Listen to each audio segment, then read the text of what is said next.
Hello, my dear warriors. Hello, Sashra, Meenakshi, Sarvani, Setu, Shabu, Akbar. Welcome to the first shift paper discussion with your captain, with the best of the best JEE team for all the students who want to learn in English. I hope you guys can see me as well as hear me. Let me know in the chat box. Oh, looks like I am live. Nice to see all of you. Nice to see all of you guys. And I am so overwhelmed to see all your amazing response out here. Let me just give you a brief update of what reactions and what students are saying. So many students said, because many students are there right now who are preparing for the second shift or even going to give the exam tomorrow or even day after and so on and so forth. So many students are saying that in physics there were quite a few questions of assertion reason. Yes, assertion reason, a lot of questions have come in physics. The physics paper was easy to moderate. Many questions were direct. You will see that right now. Maths was little bit lengthy and tricky, but it was easier than the last year's maths paper. That's what the initial reactions are. Okay, very few questions were tedious or lengthy either in physics, you can say, or in chemistry. Chemistry was direct, most of it was from NCERT. So that should give you a little bit sigh of relief for many of you who are preparing for the later on shifts or going to give the exams in the other days. Good evening. Yes, need level only. Many students are saying that. Guys, confirm if whatever I said is correct, because that's the reaction I got from many students. Is it true? If it is true, put up a thumbs up and go ahead, smash the like button, because we are coming live just 1.5 hours after your JEE Mains first shift paper is over. So you need to show your love, you need to show your support for all the teachers, all the content team, all the people who are sitting over there and solving the questions. Many teachers are also involved in gathering the questions and then also making these questions right and solving them properly in front of you within no time. Looks like it is right. Many of you are saying yes. How many questions came from sure short sections? Lot of questions, because you will see right now as I solve, many questions are from the sure short topics only, and you will see that very soon. Are you guys geared up, ready for the paper solving, my dear students? Everyone ready? Yes or no? Perfect. And those of you who have not seen the sure short sessions, you can just go to the channel and you can see the past videos. Many questions come from sure short. Many questions come from our mock test. In case you have missed any of these classes, please watch it. And you can see we have done all the do's and don'ts session yesterday night, late night for you guys. Maths, chemistry, physics, everything. And you're going to see paper solutions for all the shifts, all the days on this channel. So that's why you need to stay subscribed right over here. You don't have to go anywhere else. It's all there over here. You can see sure short sections out here. Even the formula sections is right over here. You can see chemistry, physics, maths, every formula session is right over here. Okay, so let's begin with the discussion, guys, starting off with the first question. And I'm so happy that you guys already know me, so I don't have to introduce much of me. But in case you just do not know me, here is my quick introduction slide. So let's begin with the physics discussion, and you'll be getting the PDF as well in the Telegram channel. Link is there in the description box below. So here it comes, guys. This is the first question. Let's see what it is. Like you can see, the equation of the wave is given: amplitude sine kx minus omega t, then find the velocity. Just comparing this, y is equal to a sine and k times of x minus omega t. You can just compare both these equations. You will quickly see that k is 2, omega is 4, amplitude is this. So we know what is the wave speed. Wave speed is angular frequency by the angular wave number. Omega over here is nothing but 4. K over here is nothing but 2. So the answer is 2 meters per second or 2 centimeters per second, depending on what the units are. Looks like everybody has got this correct. Everybody has got this correct. Option A. Yes. Option A. 2 is correct.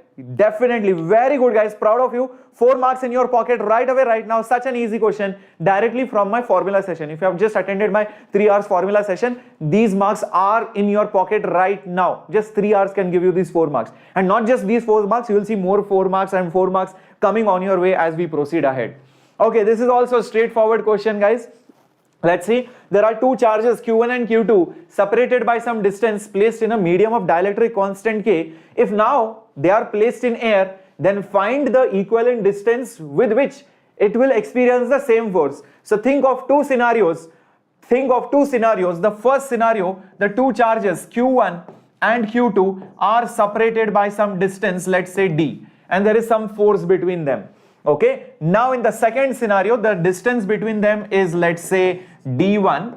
Okay, this is charge Q1, this is charge Q2, but this is in air. In the first case, the medium was having a dielectric constant K. So this is the dielectric constant of that medium K. So guys, what is the formula of the force? You might ask. The formula of the force is nothing but 1 by 4 pi epsilon naught into the dielectric constant Q1 Q2 divided by R square. Whereas in the second case, for the same force, for getting the same force, here is what I am going to write. 1 upon 4 pi epsilon naught, do not have to multiply anything because it is air medium, into Q1 Q2 divided by the new distance. Here if I say this R, if this R is nothing but D, if this R is nothing but D, then over here that separation is nothing but D1 square. You can quickly see what you have to compare. This has to be compared with this basically, or not even that epsilon naught. I can just leave that epsilon naught outside. So you can see K into D square should be equal to 1 times of D square, D1 square. That's it. If these two quantities are equal, then the forces for the same charge are also going to be equal. That's all guys you have to do. So hence you are just going to say KD square is equal to D1 square. Take the root, you will get root of K times of D is equal to the new distance. Is that option there somewhere? Yes. Oh, Johnny Garath has already attempted 21 questions in physics. That's so cool, bacha, so cool. So that's the answer guys. Root of K times of D is the new distance. Proud of you. 21 into 4. Hopefully you are cracking it, bacha, with amazing percentiles. Very close to 99 percentile, hopefully. 99, 98. Formula PDF is not there, Lakshmi, but you will have to probably take screenshots or write it using your hand, okay? I wish I could make the PDF. Okay, that time when I did it, that time I was doing it on Google Slides. Right now on Microsoft PowerPoint, where whatever I write on the board over here will be available to you in the form of PDF, okay? So let's do this. Find the ratio of magnetic field at the center to the magnetic field on the axis of the coil for a given distance. This question is repeated from the last year also. If you have been attending and seen my previous sessions of last year, you would have seen this question has come many times. So again, this has come. This is more like a sure shot type of question. So over here, first of all, the formula that you need to use, magnetic field on the axis. The magnetic field on the axis of a coil is nothing but mu naught I by 2. Here you have R square plus X square whole raised to 3 by 2. R square plus X square whole raised to 3 by 2. And on the top you have R square to balance it out dimensionally. So this is the formula that you're going to use.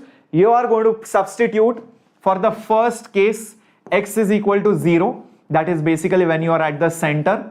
Then you are going to substitute X is equal to R.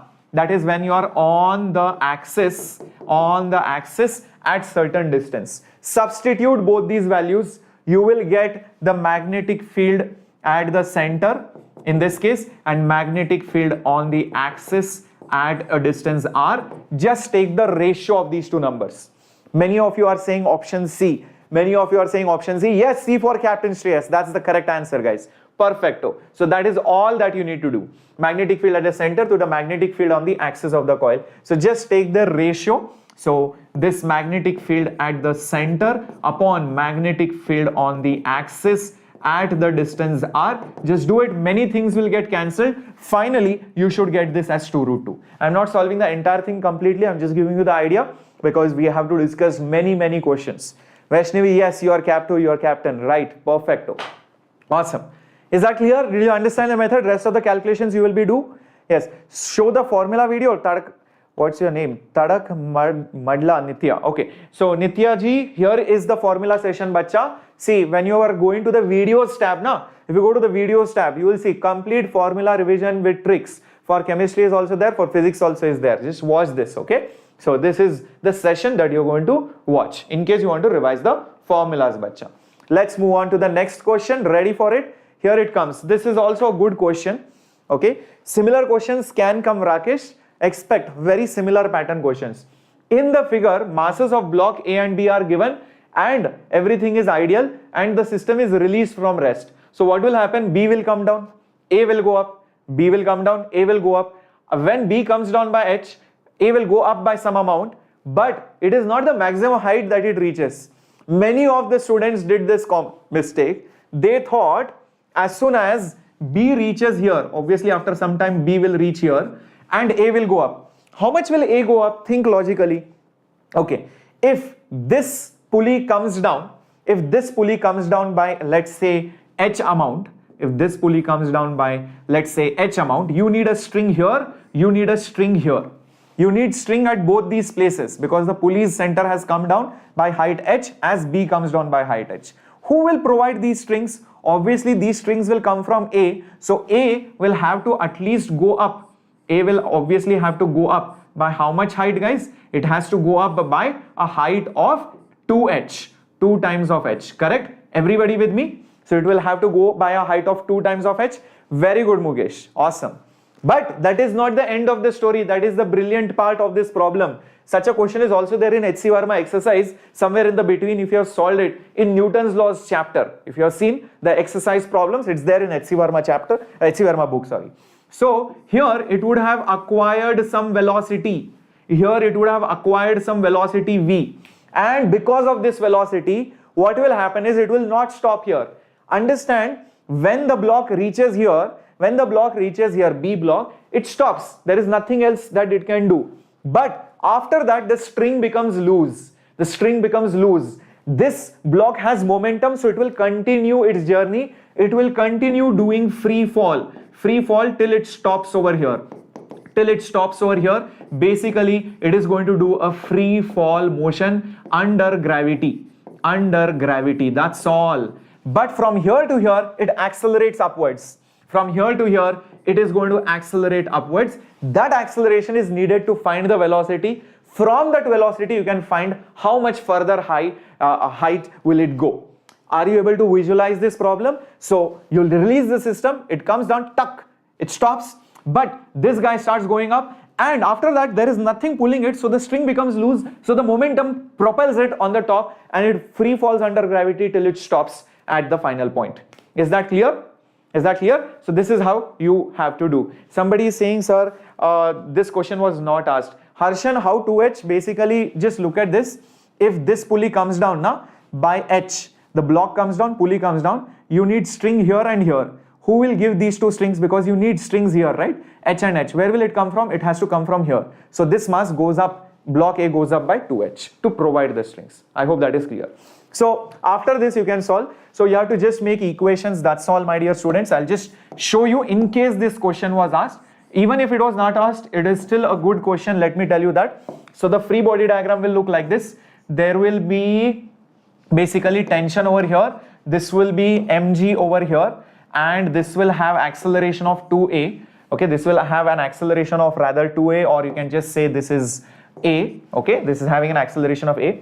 B will have an acceleration of a by 2, half of it, because if this goes down by x, this goes by 2x. So a is always double of b. A is always double of b, displacement, velocity, anything wise. So if A's acceleration is a, because it is double of b, so B's acceleration should be a by 2. Rest of the things are as simple. Because there is a pulley over here, you can see this same tension will continue. The same tension will continue over here, and these two tensions collectively will give a larger tension 2T on block B. So tension on block B is 2T and mass of B is 4m, so 4mg over here. So make your equations something like this: 4mg minus 2T is equal to 4m into a by 2 for this guy, and similarly for this guy, T minus mg is equal to ma. Solve this and get a. After you get a, here is what you're going to do: find the velocity v using v is equal to u plus acceleration into time. But that time is not known, so I think we can use v square is u square plus 2as. So use v square is u square plus 2 times acceleration into displacement. The displacement is basically 2h. From this you will get the value of V. Once you get the value of V, find the further height that it goes up by. Find the further height it goes up by. So that extra height that it goes up by is given by V square by 2g, standard projectile motion formula, vertical projectile formula. So substitute that. From this you will get delta H. Now finally your answer will be basically this 2h plus delta H. That is how you are going to get the answer. Is this okay? This is how you're going to get the answer. So the answer comes out basically 24h by 13. That is what it roughly comes out to be. Okay, so just check it out. Okay, let's move on. Okay, so many people are saying this question didn't come, so it's okay. If this question didn't come, then it's a different story. All right, no problem. Let's go to the next question. See if this question came. A carrier wave of amplitude AC carries a message signal of amplitude AM. Modulation index of this signal is. What is the modulation index of this signal? Direct question, guys. Direct question. Okay, let's see if you guys can solve this. So when you have amplitude modulated wave, what happens? The amplitude keeps increasing and decreasing. Right? So if you think about it carefully, if I have a carrier wave, like this with an amplitude of AC, and over that you apply the signal wave. The signal wave goes like this. So if this is the amplitude of the signal wave, then what happens is, because of these two waves combining together and getting modulated, what you are going to see, my dear students, is the final amplitude modulated wave is going to have a waveform something like this, and goes on like that. So there is variation in the amplitude over here. That's why it's amplitude modulated wave. And if I ask you what is the modulation index, what are you going to say? It is always the signal amplitude. Upon the carrier wave's amplitude. Here the signal is given by amplitude of AM. So this AS is actually AM. So AM by AC should be the answer. Not AC by AM. It is AM by AC. That's all. Straightforward. AM by AC, not AC by AM. Always remember, modulation index is less than 1. Signal's amplitude is less than the carrier signal's amplitude. So this guy is always less than this guy. So these variations never go on to the other side, on the negative side, or the negative side's waveforms do not come onto the positive side. Keep this in mind. So these variations cannot be more than the amplitude of the carrier wave, or else it is called as over-modulated wave. Okay, I hope this is clear. Kshitij, please contact the email ID which is mentioned in the support of the JEE Mains website, and also call them. You will get it, and the admit card will come for 31st people after a few days. Right now they will release for 25th, then they will release for 29th, then 30th, then 31st. That's how they are going to do it. Okay, cool, great. So don't worry about it. Now moving on to the next question. This is a matrix types or match the following type of question. 4 physical quantities are given, match the following dimensions. Guys, you just need to think of the easiest formula which is related to any of these physical quantities. I think Planck's constant is best suited for energy, but before that I know that energy's dimension, guys, what will it be? Energy dimension, what will it be? Come on, put it up, because energy is the easiest of this. Energy will be kg meter square per second square. So that means 4 should go with C. Yes, exactly. 4 is going with C. Perfecto. So 4 basically goes with C. Then you have the other things. Momentum also, kg meter per second. So basically it will be this, right? So 2 will be going with D. 2 will be going with the D. Perfect. 2 will be going with D. Stopping potential and Planck's constant. Fourth one was work function. Okay, so even if it is work function, then what will you do? It is basically energy only, right? What is work function, guys? It is energy at the end of the day. So energy and work function have the same dimensions, so don't have to worry about it. Great. Now here is the logic, guys, for Planck's constant and stopping potential. E is equal to hf So basically H will be energy by frequency, and frequency is 1 by time period. So it is energy's dimension into time. So Planck's constant dimension is the dimension of energy multiplied by time, guys. That's it. Where is such an option? Can you not see it?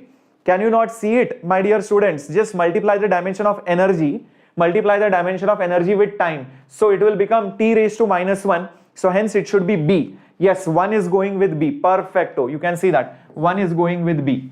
Very, very easy. Just take this and multiply with the time. That's all. Just take this and multiply with time. Everybody with me? So the dimension of energy, you can see it. M1 L square t raised to minus 2 multiplied by dimension of time. What are you going to get? M1 L square t raised to minus 1. Very simple. Same way you can also do it for the stopping potential. How will you do it for the stopping potential? Voltage into charge. Voltage into charge is basically what? Potential energy, or basically energy. So everybody knows this. Energy is basically charge multiplied by potential.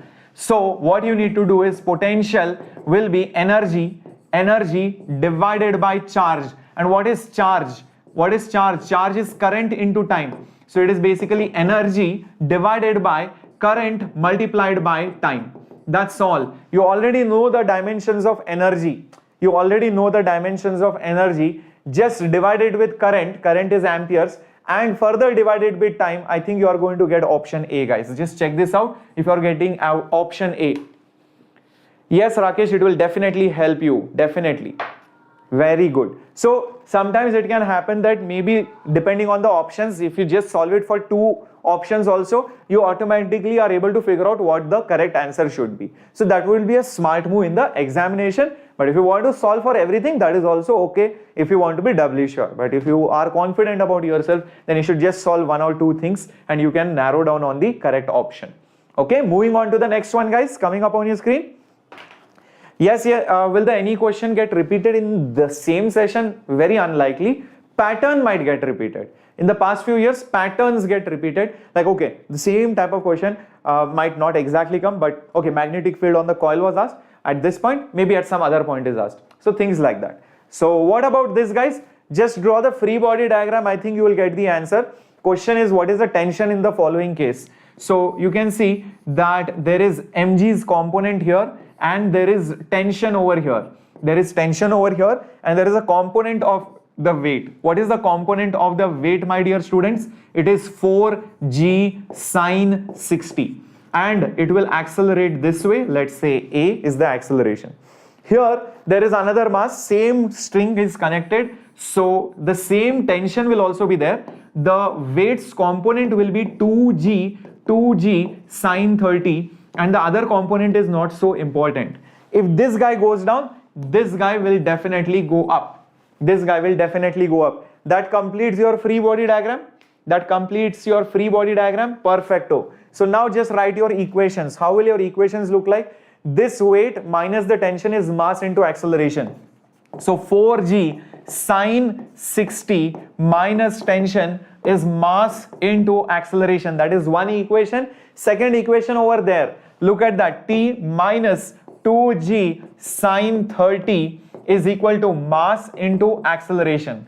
Just take this equation multiplied by 2. Take this equation multiplied by 2 so that you can equate both of them. So 2t minus 4g sine 30 is equal to 4a. Now you can see the RHS is common. RHS is common, so definitely their LHS should also be equal.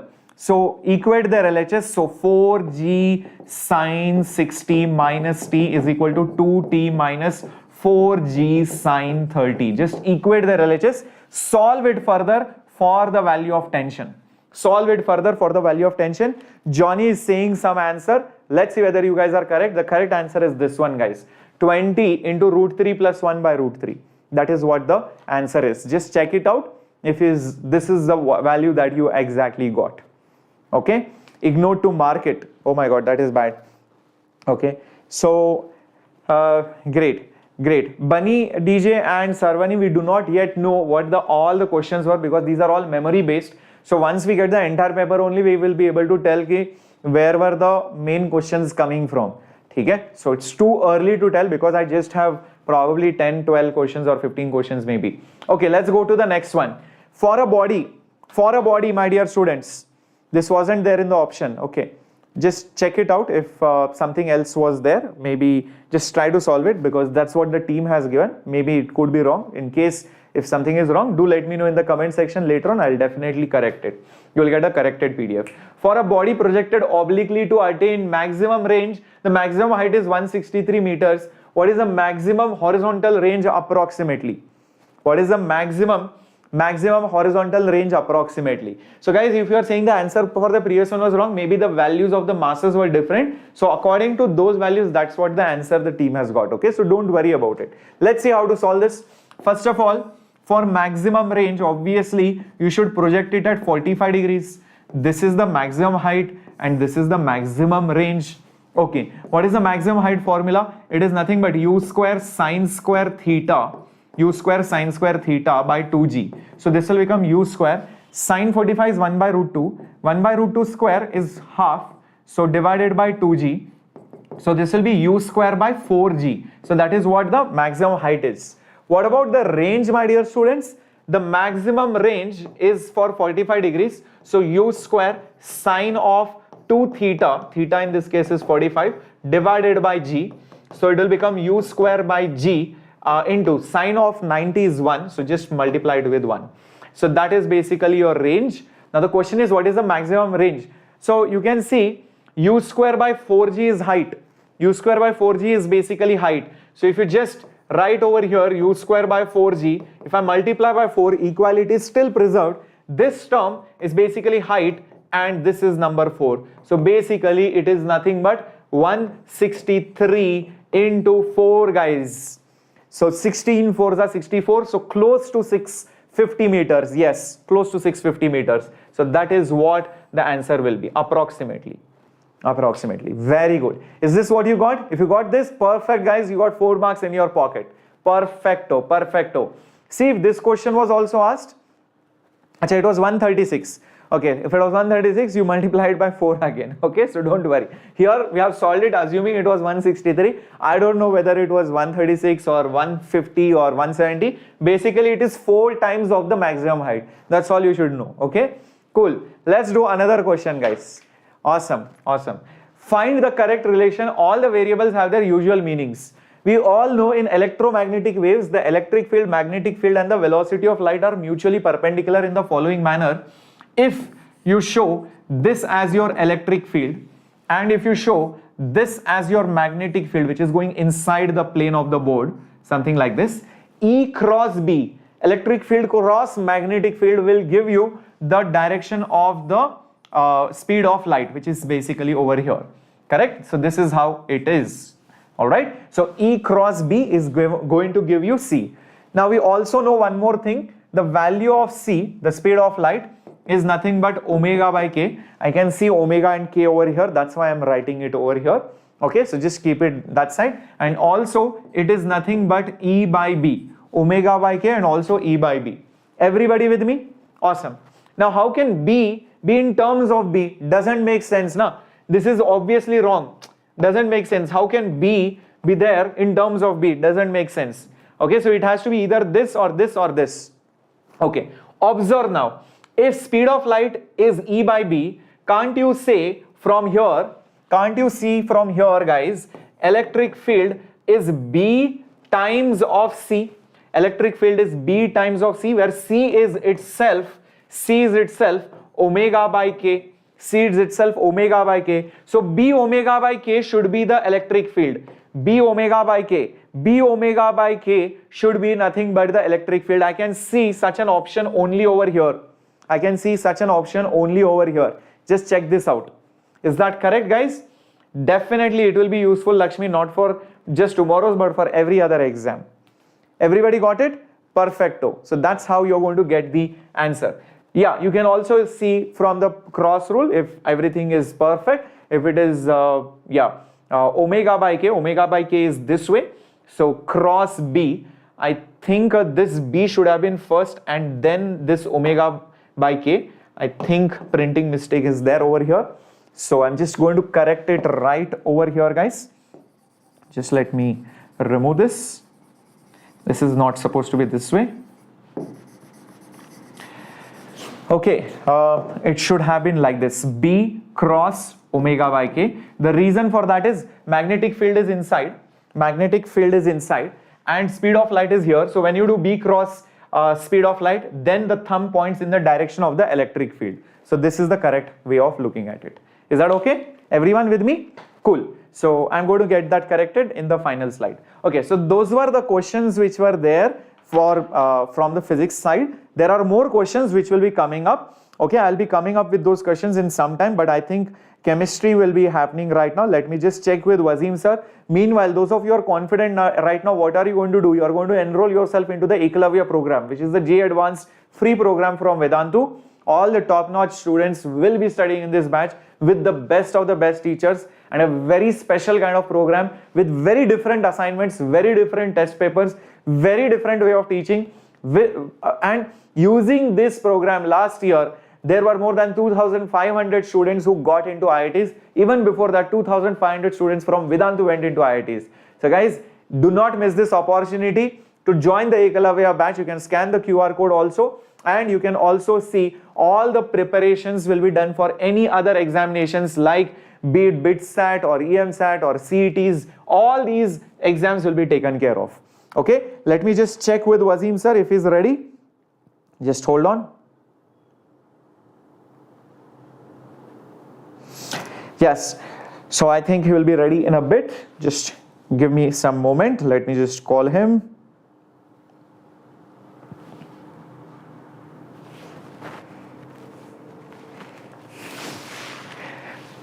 Hello, ready Wasim sir? Done. Okay. So guys, Wasim sir will be coming here for chemistry. Wait till the end, because after that you're going to have maths discussion, and whatever questions I get further after this, I'll be coming back. Okay. So thank you very much for joining. Do not forget to smash the like button and also stay subscribed. Do not go anywhere. Chemistry discussion starts right now.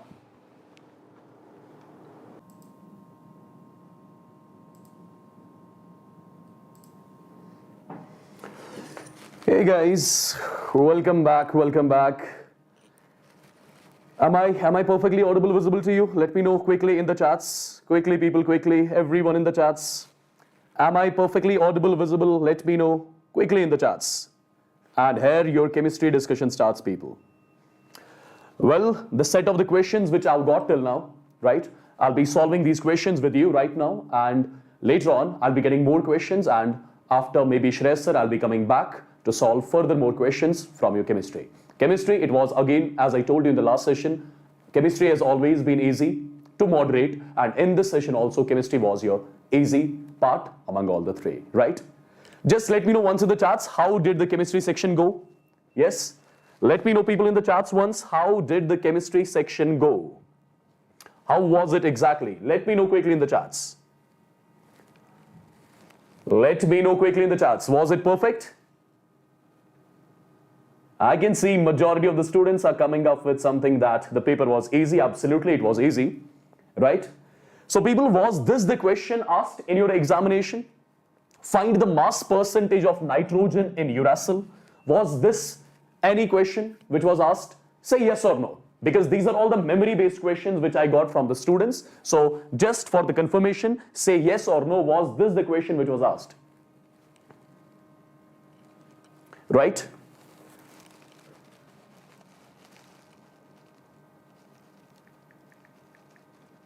All right, guys, all right. So, perfect. So the question was, find the mass percentage of nitrogen in uracil, right? This is first of all the structure of uracil, as you can see. And if you want to write the formula of this uracil, what is it going to be? It's going to be C4, H4, N2 and O2. Correct? This is going to be the formula for the uracil. Now, in this uracil, what we need to calculate? We need to calculate the mass percentage of nitrogen. Now, here, how exactly you guys are going to solve this one? How to calculate the mass percentage of nitrogen over here? Let me just show it to you. Mass percentage of nitrogen in uracil will be equal to.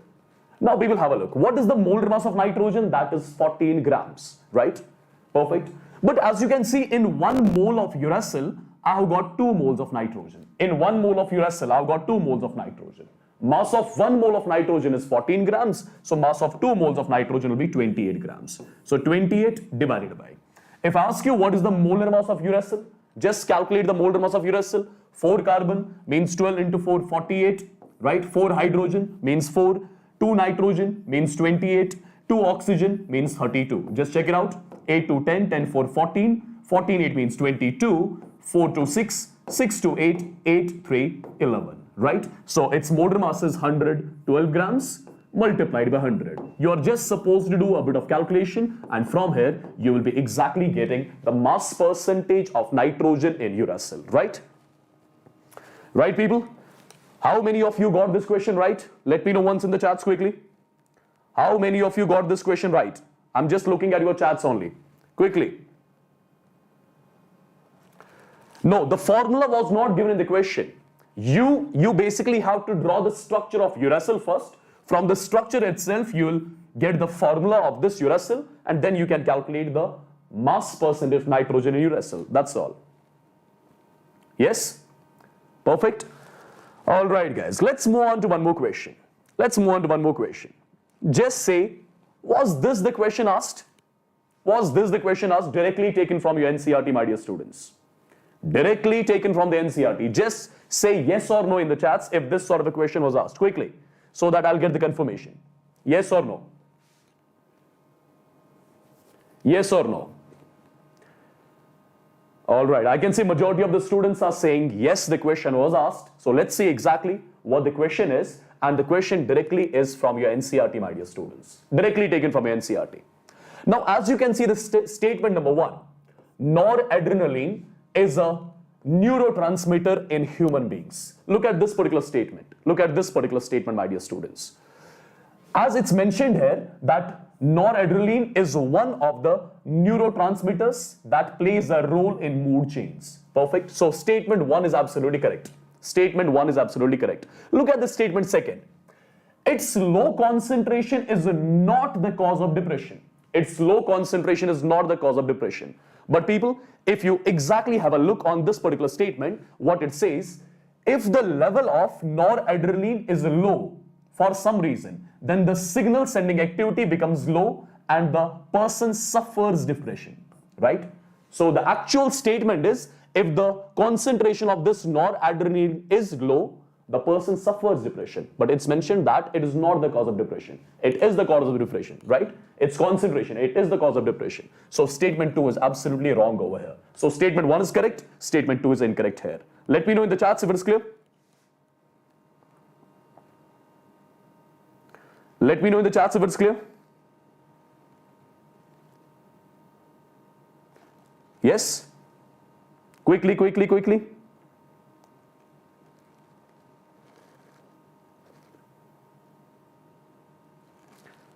Perfect, guys. Perfect, perfect. All right. So statement 1 is absolutely correct. Statement 2 is going to be incorrect over here. Low concentration of it, it is the cause of depression, right? I'm sure majority of the students got it right. Perfect. Just say, was this the question asked? Was this the question asked quickly in the chats? Let me know once. Was this the question asked, people? The primary and secondary valency of cobalt in this particular complex. Just say yes or no.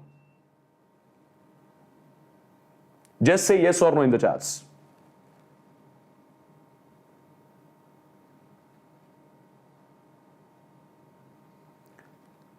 Alright guys, so majority is saying yes. So let's get to know exactly what is the primary and secondary valency of cobalt in this particular complex. Have a look, people. It's again a simple question. See, in order to calculate the primary valency of cobalt, just calculate the oxidation state of cobalt. Whatever is the oxidation state of cobalt, that is going to be the primary valency of cobalt in this complex, right? Now, what is the oxidation state of cobalt here? See guys, this NH3 is a neutral ligand. Perfect. Cl carries charge -1, this Cl carries charge -1. Let's say the oxidation state of cobalt over here is X. Perfect. NH3, neutral ligand, charge 0 multiplied by 5 plus chloride, it will be having -1 charge, and there are 2 more chlorine atoms over here, chloride ions. So it's minus 2. The net charge has to be 0. Perfect. So what is the value of X over here? Minus 1 minus 2 comes out to be minus 3. So X value is going to be plus 3. So plus 3 is basically the oxidation state of cobalt here. Or you can say 3 is going to be the primary valency of cobalt. Primary valency of cobalt is 3. Number 1. Second part, the secondary valency of cobalt. Secondary valency of cobalt. What is basically the secondary valency? Secondary valency means coordination number. What is the coordination number of cobalt in this particular complex? Simple, guys. Have a look. This NH3, it's a monodentate ligand. Cl, it's again the monodentate ligand. How many monodentate ligands are there in this? There are 5 plus 1. 6 monodentate ligands. That means 6 coordinate bonds. 6 coordinate bonds means coordination number 6. So primary valency is going to be 3 and the secondary valency exactly is going to be 6, right? Let me know quickly in the chats if every one of you got it right. Quickly, people. Quickly. The answer is going to be 3, 6. Primary valency means oxidation state and secondary valency here means the coordination number. Yeah? Perfectly done? All right, people. So I'm sure if majority of you guys got it right. All right, one memory-based question. What do you think should be the answer of this question? First of all, say in the chats whether this question was asked. Whether this question was asked, let me know in the chats quickly. Quickly, people. The phosphodiester bond of RNA is most stable at. Was this the question asked?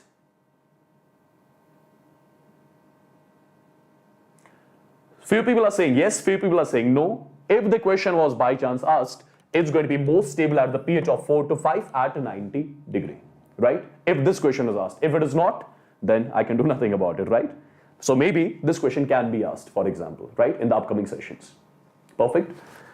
All right, moving ahead, people. Was this the question asked? Let me know quickly in the chats. Was this the question asked in your today's shift? Let me know once. A 25 ml buffer solution is prepared by mixing CH3COH of concentration 0.1 molar and CH3COONA of concentration 0.01 molar. If the pH of the solution is 5, then calculate the pKa of weak acid. Was this the question? Say yes or no quickly in the chats. Yes, the question was asked. People are saying, right? It's a very simple question, people. So as per the question, what are we given with? If you remember in the yesterday's short session, we did the similar sort of question, if you remember. For example, as per the question, we are given with the weak acid and the salt of same weak acid with a strong base. Perfect. This is the weak acid and this is the salt of same weak acid with a strong base. Perfect. Now people, this mixture over here, I'll be calling this as the acidic buffer. This is your acidic buffer. Now, how do we calculate the pH of the acidic buffer? How do we calculate the pH of the acidic buffer?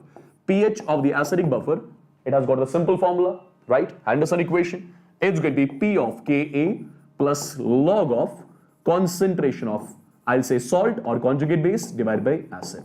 Perfect. This is the equation which you'll be using here. Perfect, guys. Now, as per the question, pH of this buffer is given to us as 5. pH of the buffer is given to us as 5, right? I'll be writing P of Ka plus log of. Have a look on the concentration of salt. What is the concentration of salt that's given to us? This is the salt and its concentration is 10 raised power minus 2, right? 0.01, 10 raised power minus 2 molar divided by. What is the concentration of acid? Concentration of acid is simply 10 raised to the power minus 1, right? 10 raised power minus 1. So this overall value comes out to be log of 10 raised power minus 1. This overall value comes out to be log of 10 raised power minus 1. So people, you got one simple equation, 5 is equal to P of Ka and it's going to be log of m raised power n, which is n log m. So minus 1 comes to the front.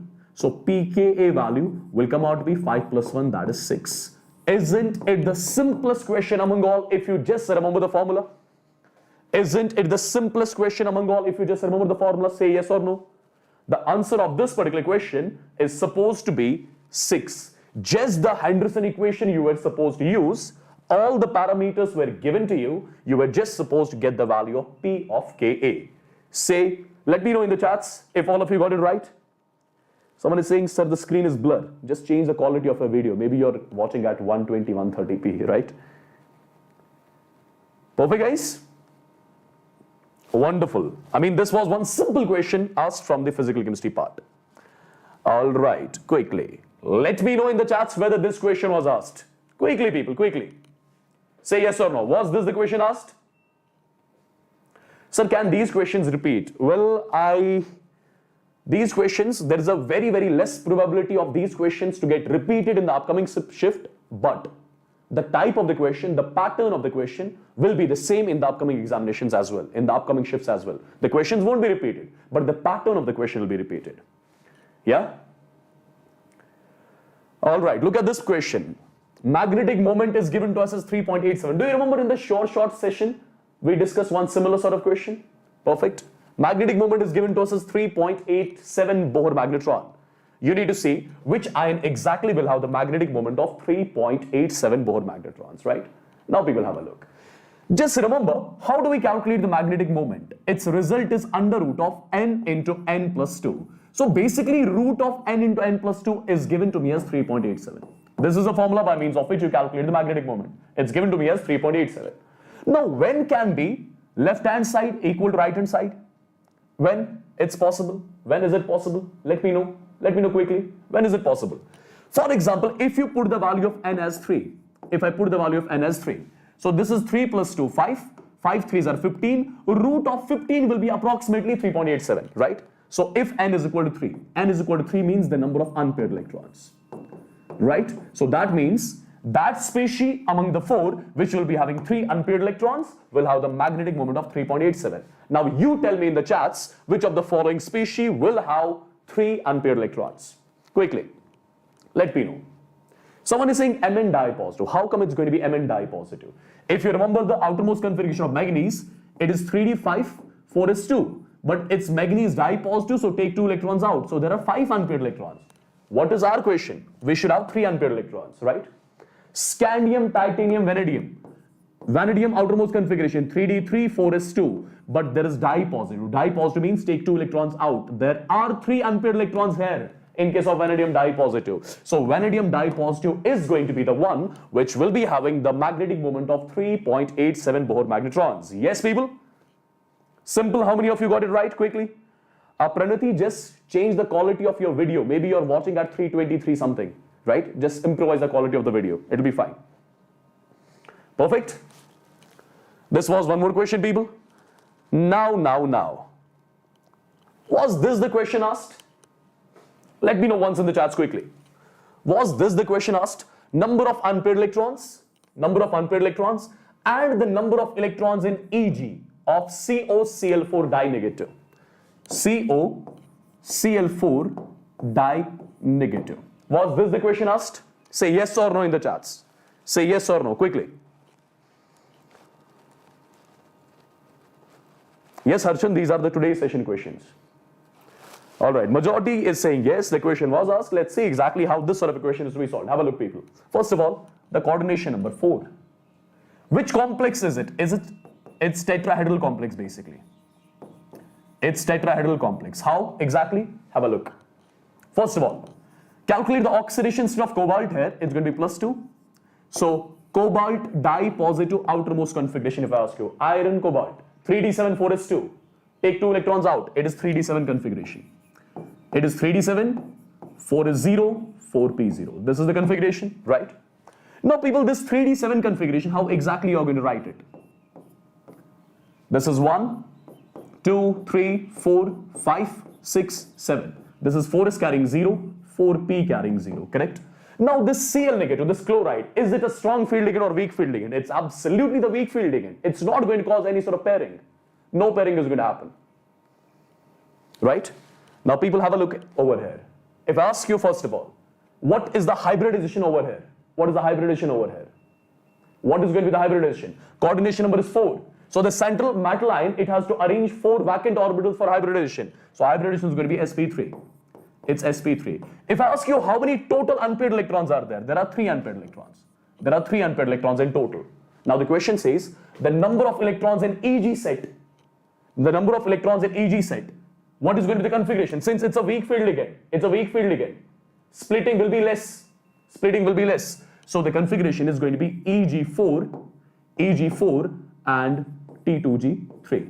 Perfect. This is going to be the configuration. Perfect, guys. So EG is completely paired, basically. right? It's completely paired. 1, 2, 3, 4, and this T2G will be something like this: 1, 2, and 3. The question was asked in number of unpaired electrons and the number of electrons in EG. How many electrons are there in EG? There are 4 electrons in EG. Maybe the question was like this. If the question was like this, the answer would have been 3, 4. If you have to calculate the sum of these, then the answer would have been 4 plus 3, 7, depending on what was the frame of the question. In what kind of the frame of the reference question was asked, right? Perfect? Perfect, guys? Sir, you are 8. What is 8? Sir, are you 8? What do you want to say? Alright, guys. So if the question was asked in this format, the answer would have been 3, 4. If you were supposed to calculate the sum of the two, the answer would have been 7, right? This was one more question. Alright. Okay, let me know once in the chats, was this the question asked? Was this the question asked? Was this the question asked? Say yes or no in the chats.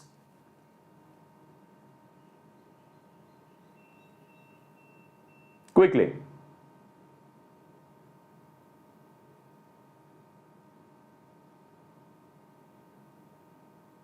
Majority is saying yes. So what should be the answer? What was the, how this question was asked exactly? This is frequency. This is Z over here. Perfect? Perfect? Was the similar question? Achha, okay, tell me one thing. Was Z the atomic number or atomic mass? You tell me that. Tell me that once in the chats quickly. Was Z the atomic number mentioned or atomic mass mentioned?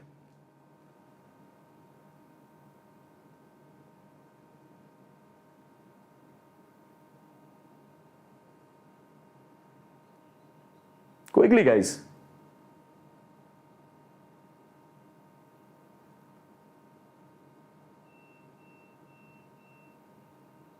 Quickly, quickly.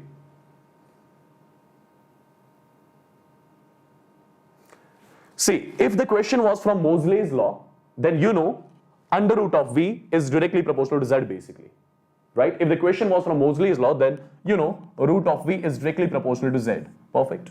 If you take square of both, it's going to be V will be directly proportional to what? Square. So n value from this will be 2 then. N value from this is going to be 2 if the question was from Moseley's law.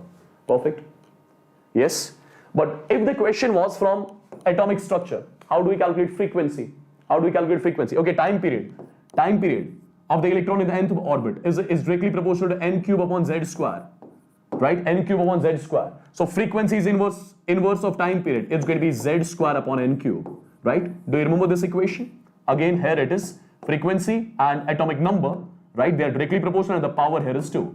Perfect. Now, depending on from which chapter the question is asked, over here, if it is Moseley's law, again the answer is going to be 2. If this is from this particular equation, again the answer is going to be 2 only. Yeah? Perfect. So the answer of this particular question will be 2. I don't know exactly how this question was asked. Okay. Was this the question asked? Say yes or no in the chats. Was this the question asked? Say yes or no quickly. Quickly, guys.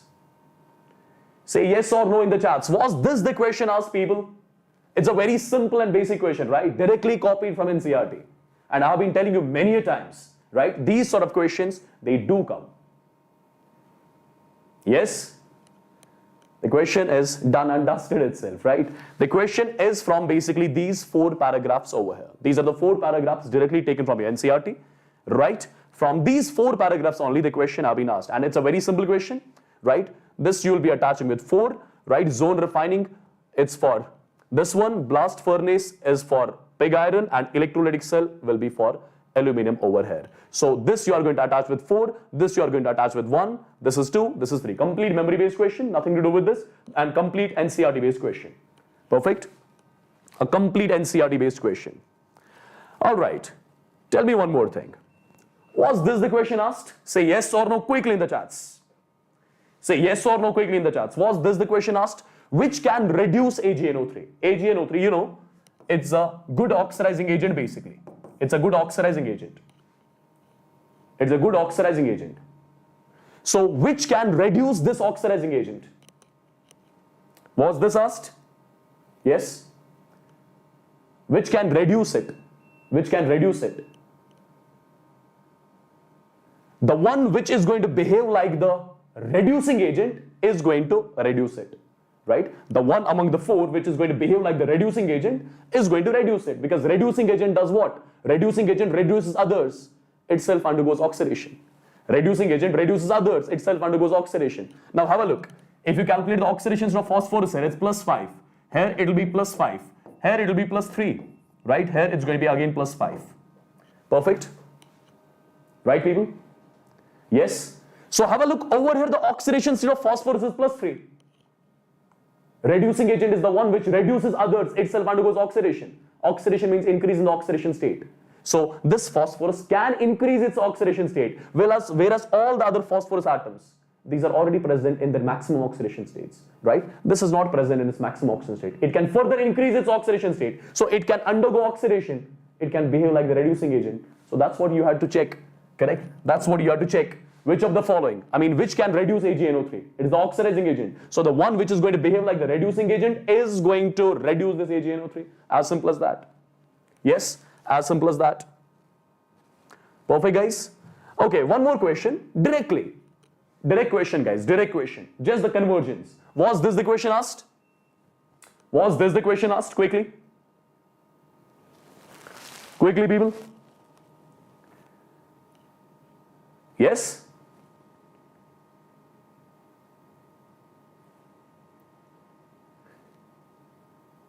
I can see majority is saying yes.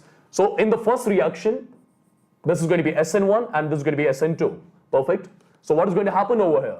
You just have to replace CH2OH by CH2Br. Basically, Br is going to replace this one, right? Br is going to replace this one. So the product is going to be just this. Just replace OH by Br over here, and then you'll be writing water as the byproduct over here, right? And what happens here? What happens here in the second one? This OCH3, replace it with OH. And the other one is going to be CH3Br. Perfect. A simple basic reactions, guys. From basic reactions, the questions were asked, right? And you would have seen all these reactions many a times. I'm 100% sure about that. Yeah? Okay, just a second. Let me just check whether I got more questions. Just a second, guys. I'll just check whether I got more questions or not. Just a second for your chemistry. Okay, this question is done. This question is done.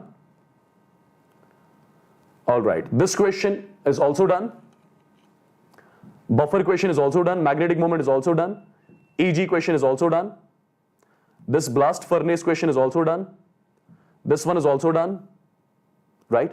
All right, this is one more question, people. Look at this one. Look at this one. Look at this one. Again, the question directly from the NCERT. Look at this one. What do you think? There is nothing to think, by the way. The question is directly taken from this particular paragraph, right? The question is the cation gives bright red color with dimethyl gloxine. Which is that cation? Look at this particular paragraph. Look at this particular paragraph. Formation of bright red precipitate confirms the presence of nickel dye-positive ions, right? So you have to take care of these tables as well. From these tables, from past couple of years, questions have been asked.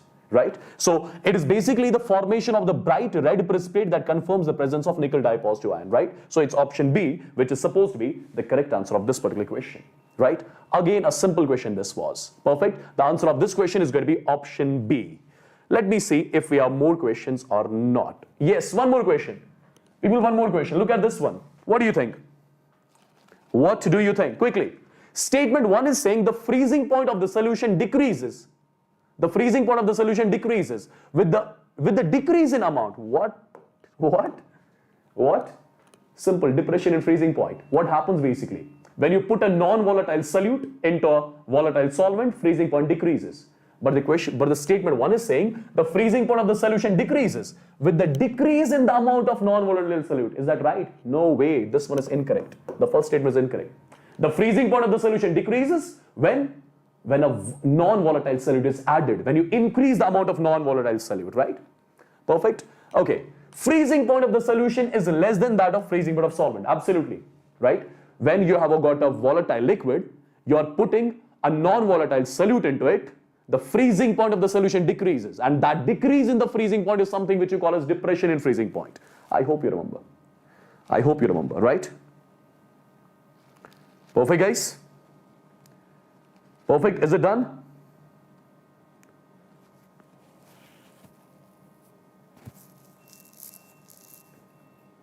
Perfect.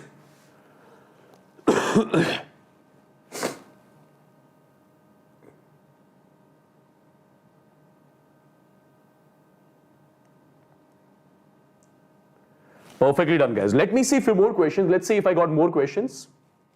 If yes, then cool. If not, no. These were the questions which I had till now. Let me see exactly whether Shreya sir is going to come again or you'll have the maths discussion. Till then, I'll get some more questions. Just a second. I'm just going to call Shreya sir. Just a second, people.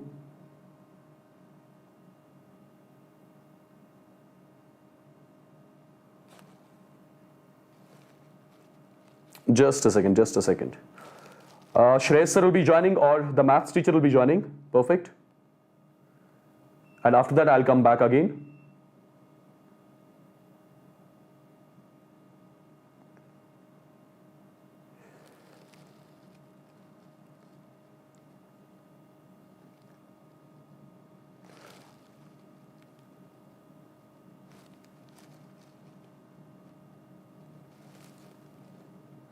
Just a second, people.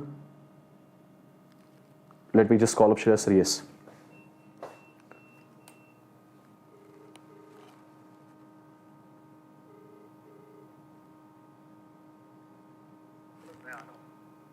कितना time लगेगा?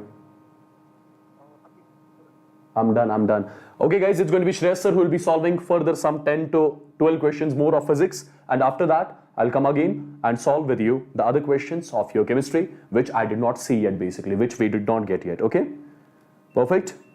So, do like the session, do share the session with everyone, and we'll keep on having these paper discussions till the JEE mains get over, right? So, take care, guys. God bless you all. Love you all. Wishing you all the luck. Okay? See you after the maths, after the physics section done by the Shreya sir. Take care. God bless you all.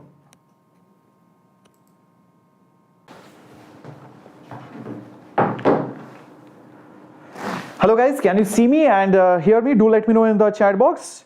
So the first part of the physics session was just done and I'm coming ahead with the remaining portions.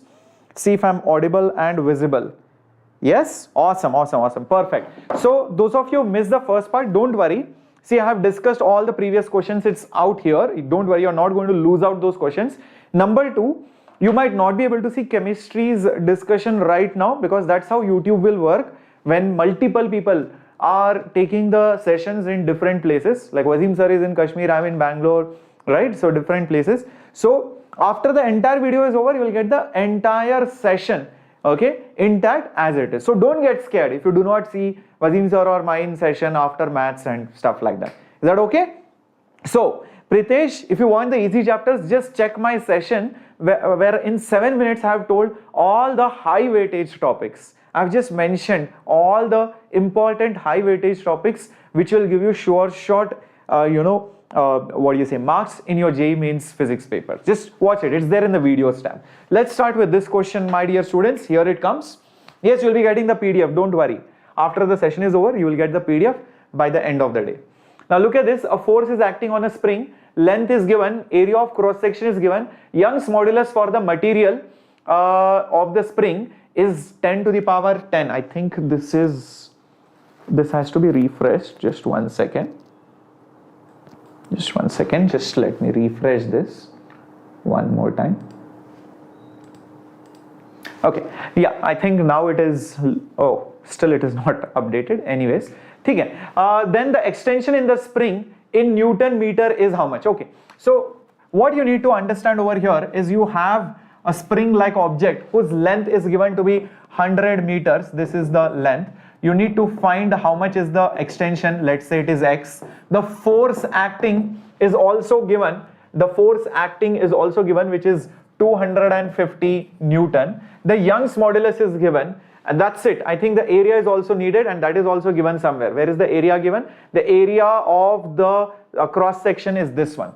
This is the area of cross section. Now what you need to do, my dear students, is this. We all know Young's modulus is basically stress divided by the value of the strain. What is the stress? It is force per unit area. It is nothing but force per unit area. Everybody with me?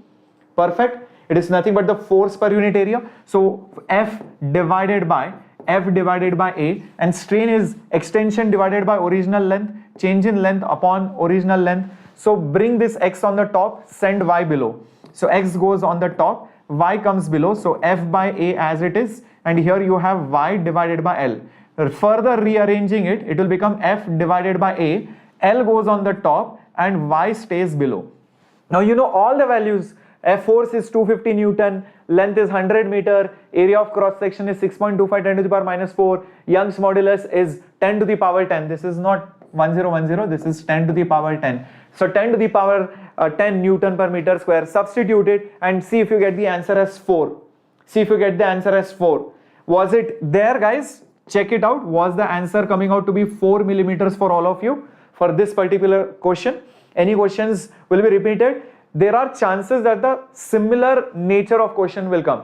Like, you know, maybe they might give you the extension, the force, and they will ask you to find the original length. Or length is given, this is given, find this. Values will change. Pattern will be very, very similar. Okay? Chalo. Let's move on to the next question coming up on your screen then. For numerical also negative is there. No, for numerical there is no negative. Find the average EMF induced in the loop of the radius. Magnetic field is changing in this much time. What is the EMF induced? Guys, this is on Faraday's law. Simple Faraday's law question. The EMF induced magnitude wise, only the modulus. Forget the minus sign. Why do you want the minus sign? So it is change in flux upon the time interval. Change in flux upon the time interval. Now, magnetic flux changes because either field changes or area changes or angle changes. Here, what is changing? The magnetic field is changing. So, since we know that the flux value is field into area, area is same, it's only the field which is changing. So, area I can bring it outside the delta, keep B inside. So, this is just going to become A into delta B divided by delta T. Now the area is already given. Oh, we can find it out because the radius is given. So this will be nothing but pi r square.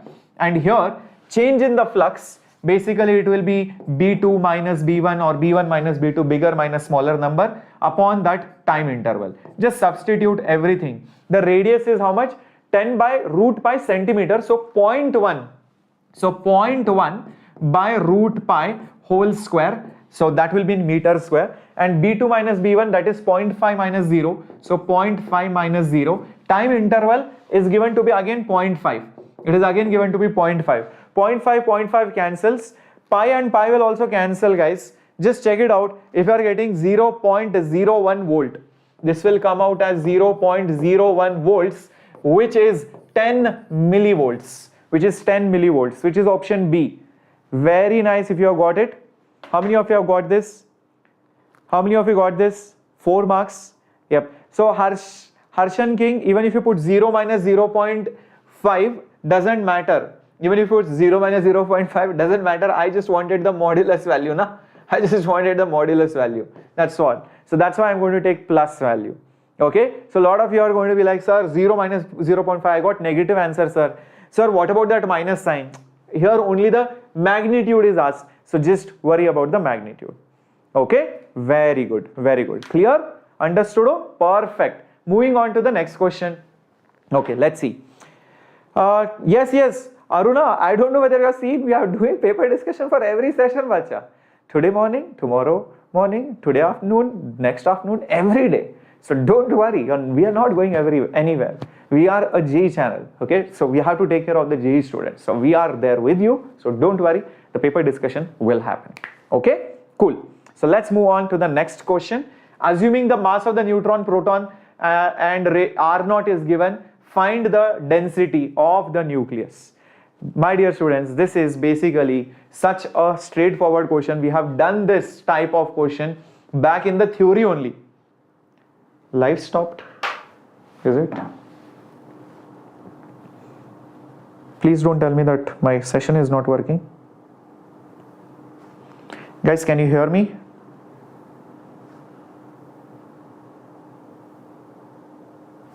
Guys, can you hear me? Hello?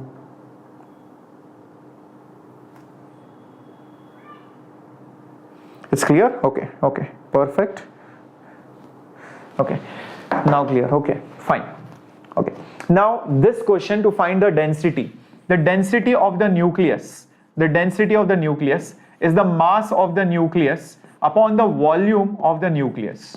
Mass of the nucleus is the number of protons or neutrons, which is atomic mass number, into mass of proton or basically neutron, which is roughly the same. The whole thing divided by 4 by 3 pi r cube. Is that right?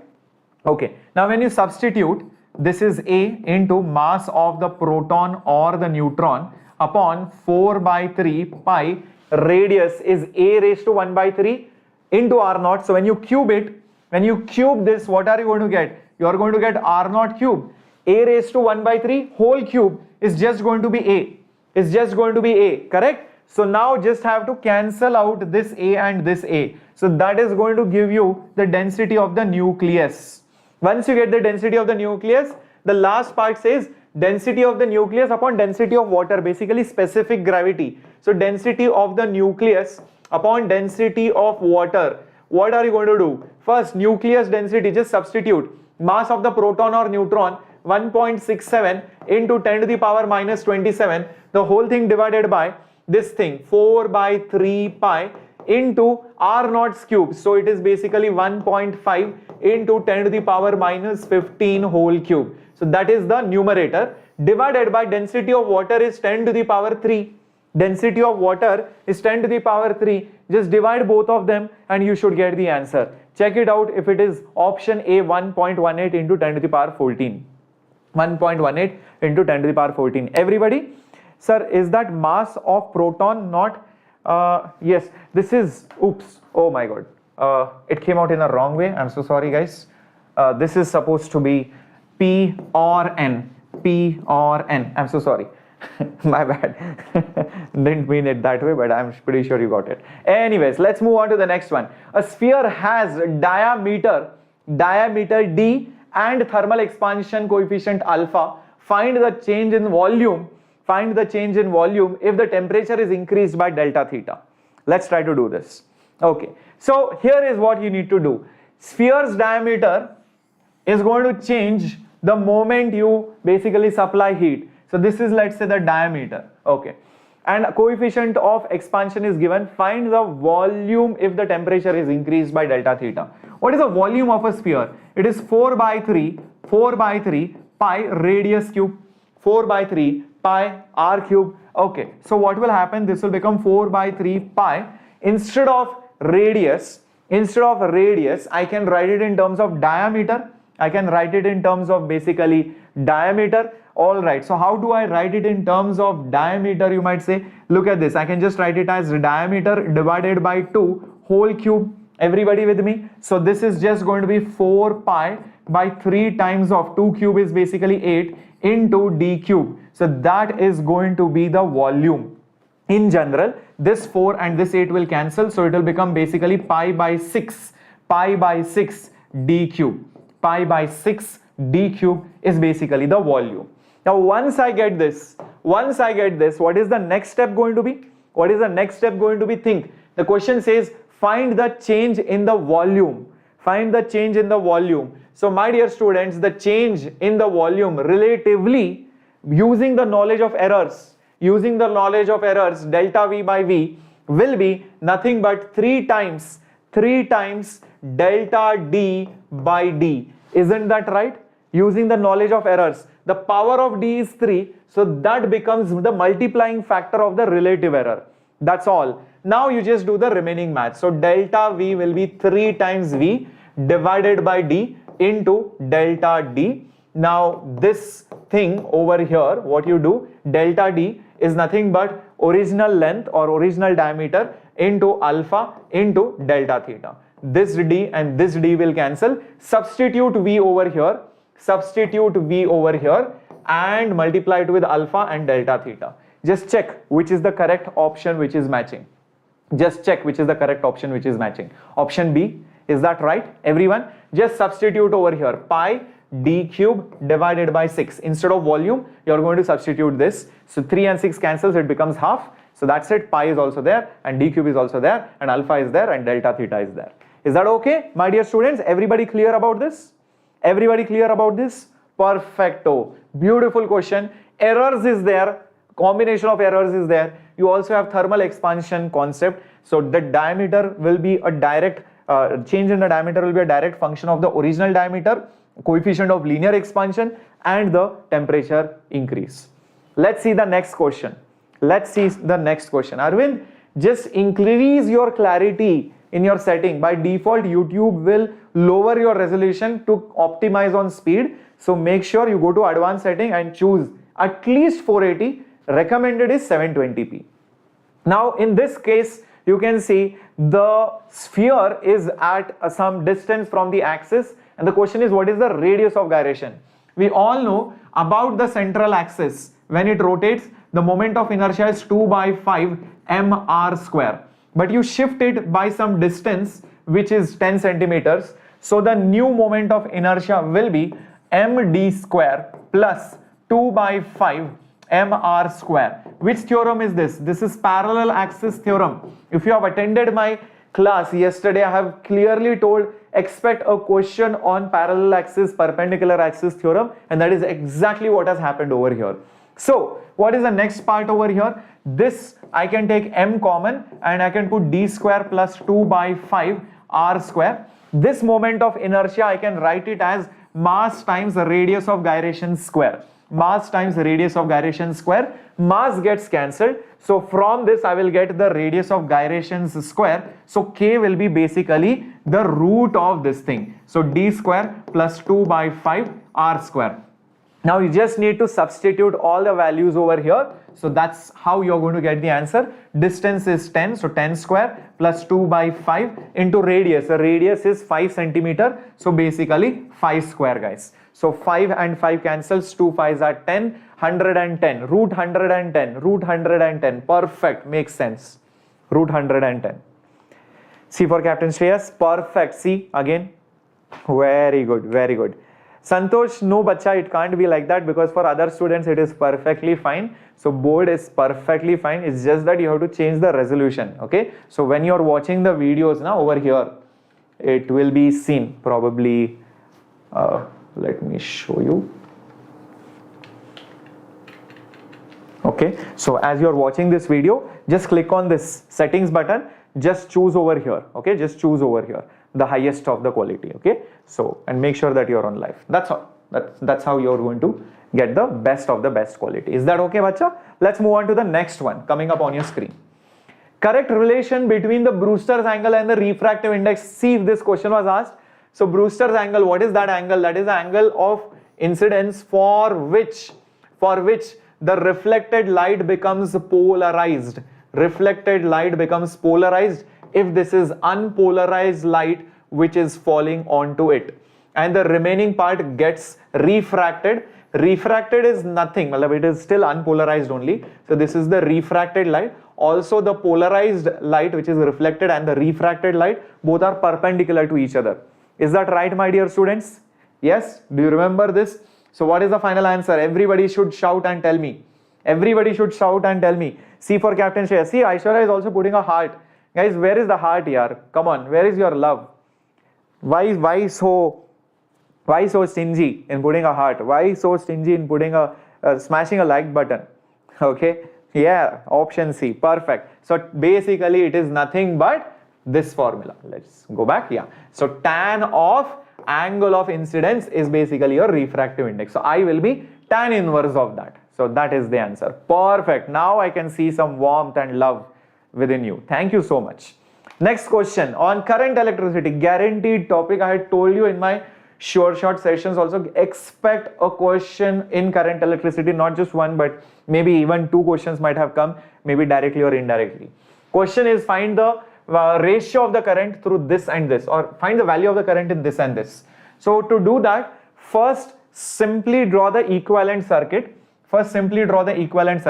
So there is one resistor here, if I may draw, another resistor here which is 3 ohm, and these two combine together into one simple resistor, and that is connected to 24 volt. Oh, but there is internal resistance of 3 ohm separately.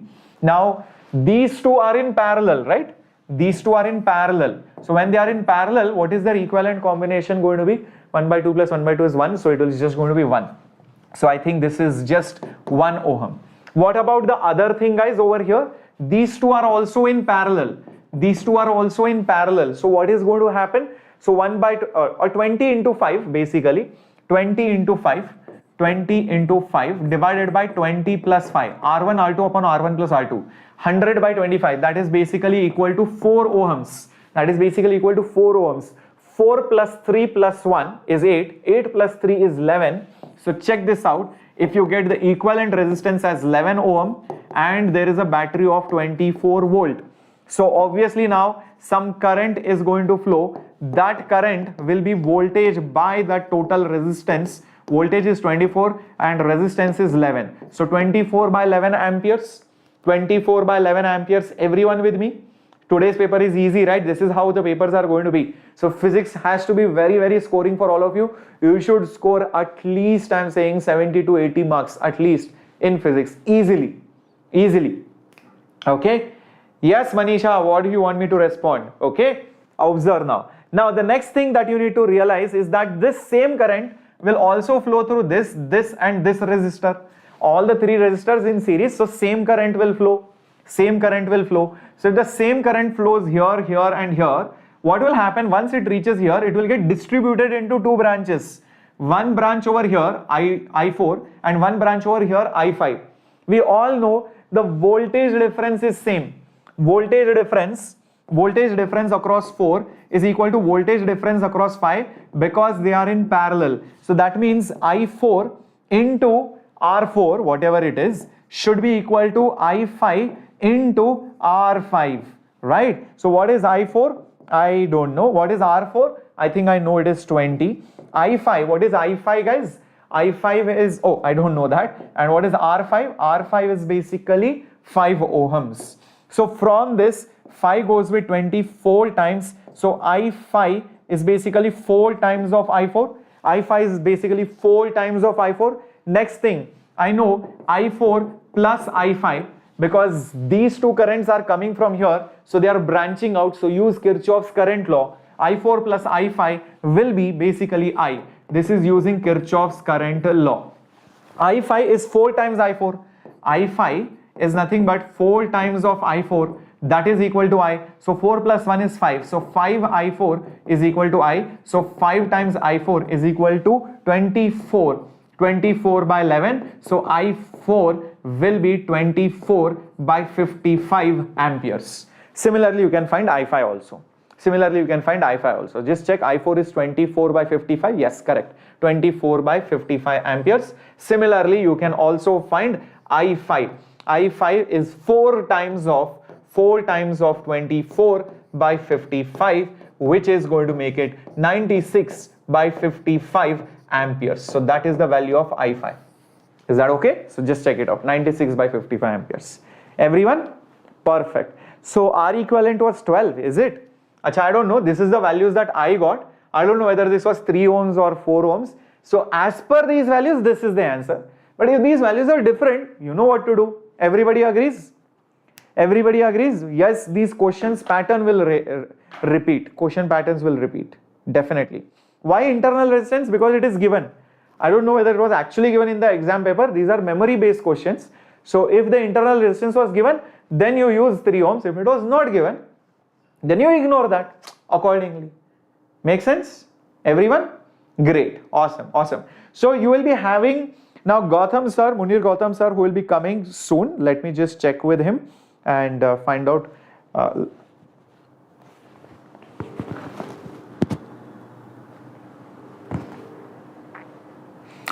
Hello sir, you can come. Okay, I'm ending the stream. Okay.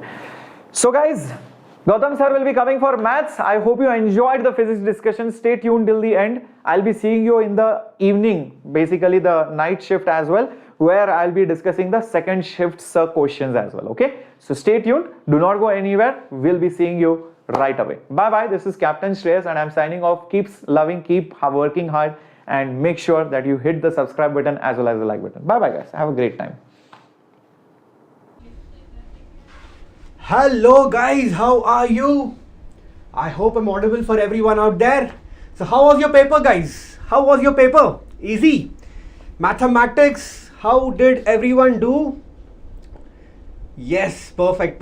Hello everyone. Hello guys. Hello. Perfect. So guys, let me tell you, before I start this particular session, let me, first before we discuss all the questions, I have around 10 to 14 questions which we are going to discuss right now. But before that, let me tell you here, this time, at least, the first shift paper is actually pretty easy as far as, whatever questions I have seen. They were not very lengthy. Usually what happens with maths is the questions are a bit lengthy, the paper is lengthy. But whatever questions I got from the students, okay, they were not that lengthy. In fact, they were somewhere around average to above average.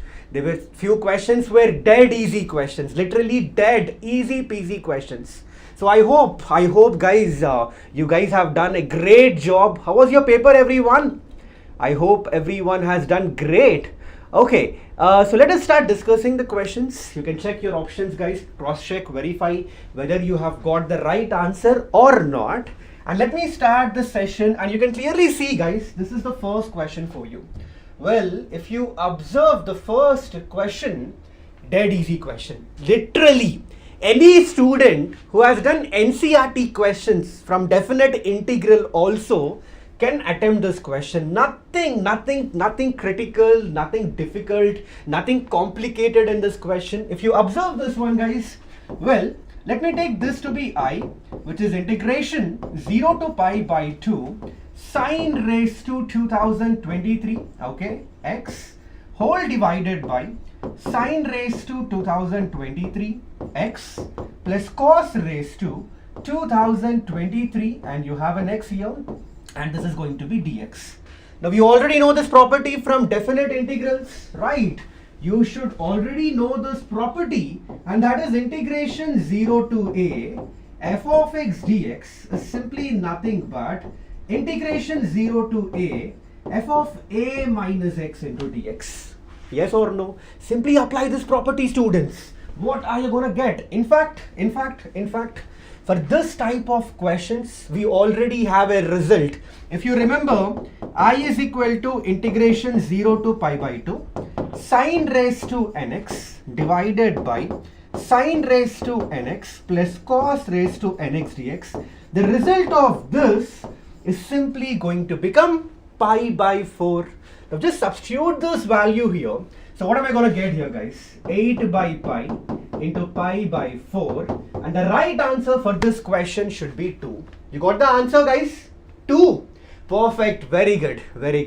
I guess most of the students have got the right answer. See, I told you, if you remember in the last session itself, where I have done the prediction questions of JEE Main 2023, I told you guys that out of 30 questions where you have to attempt 25, you will definitely find 3 to 4 questions which are easy peasy questions, which are very easy. You can easily do them without any complication. And let me tell you, this is one such question. Nothing complicated. I'm telling you, no, if you could have done the NCERT definite integrals also, this question is doable for you guys. Okay, perfect. Chalo. So this was the question for you. The right answer for this should be 2. I hope you got the right answer, everyone. Okay, chalo, let me go to another question. Again, another question from definite integrals. You see 12 into integration 0 to 3 mod of x square minus 3x plus 2 into dx. I would not say very easy, but if you guys have studied the properties very well, in which I did mention that there is a property which is breaking interval property. This property is very important. Questions have been frequently asked on this property, and you see there is another question from shift 1. Guys, how much answer did you get this one? 22. Perfect. You got the right answer, students. 22 is definitely going to be the right answer. Perfect. Guys, pretty simple, man. All you have to do is observe for x square minus 3x plus 2. If you observe x square minus 3x plus 2, if you factorize this, you're going to get x minus 1 into x minus 2. Correct? Now, if you see the question, mod of this is given to us. So mod of x minus 1 into x minus 2, if you want to break the mod in this particular case, you have to write according to the interval how this function is going to behave, correct? So let us say if you take any value of x less than 1, what is going to happen? This will definitely be positive, right? So x minus 1 into x minus 2.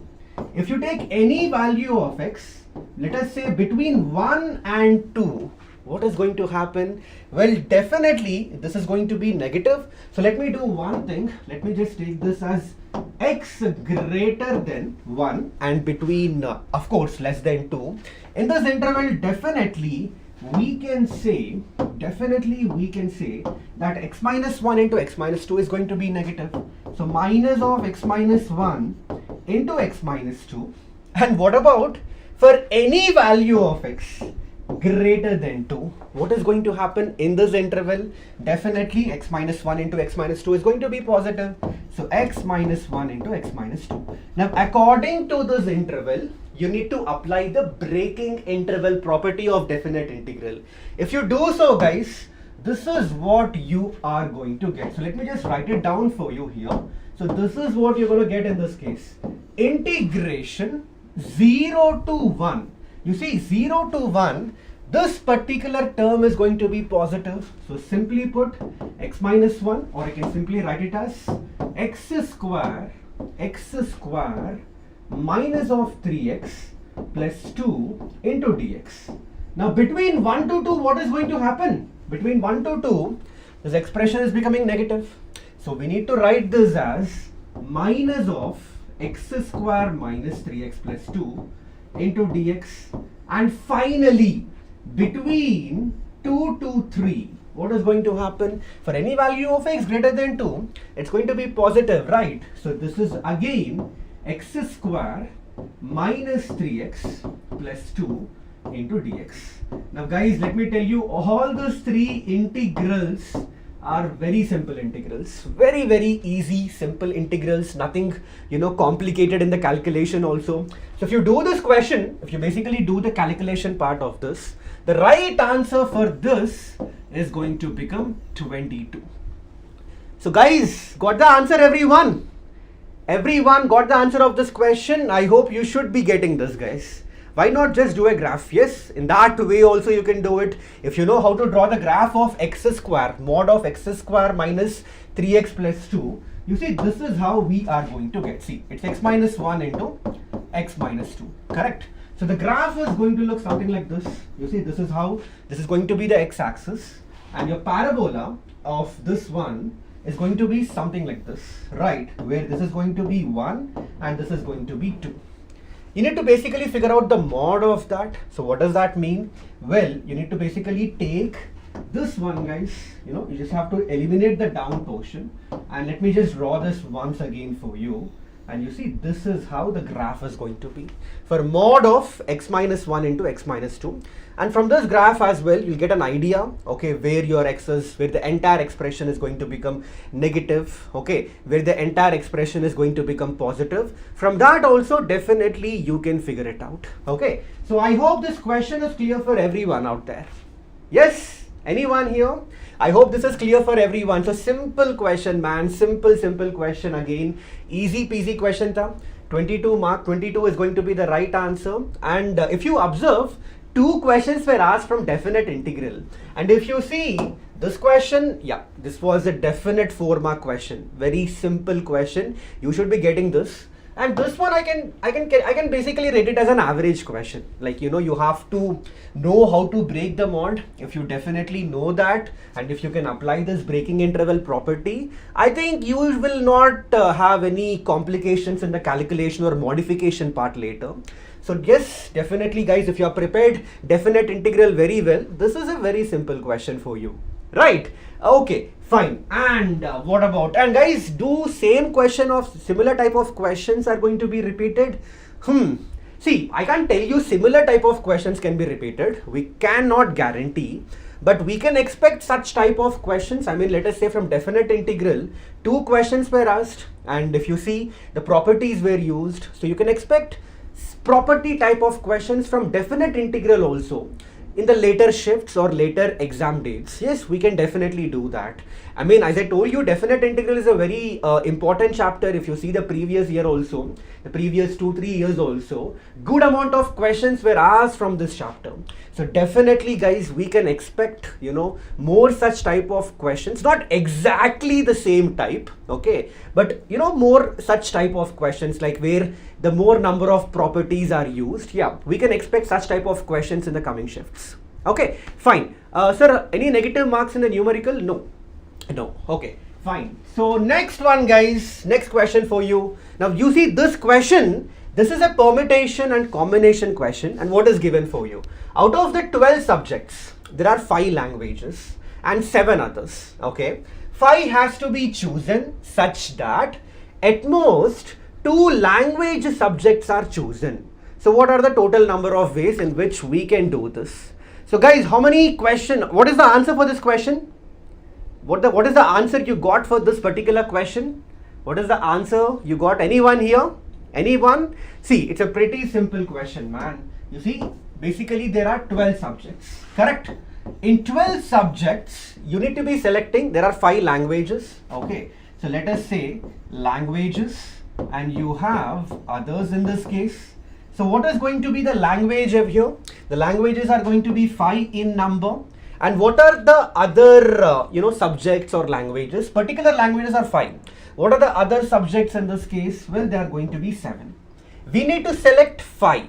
So we need to basically select how many in this case? We need to select 5 in such a way that there should be at most 2 languages. At most 2 languages. See, I'll tell you, at the heat of the moment in the examination, most of the students, fumble and make mistakes in such type of easy questions as well. Maybe, in the heat of the moment, in lot of tension and pressure, you might have missed this particular word, okay? And again, let me tell you guys, that would just, completely mess up the question. Here, he's not asking exactly 2 languages, but at most 2 languages. So what does that mean? We'll get different cases where, let us say, language and others.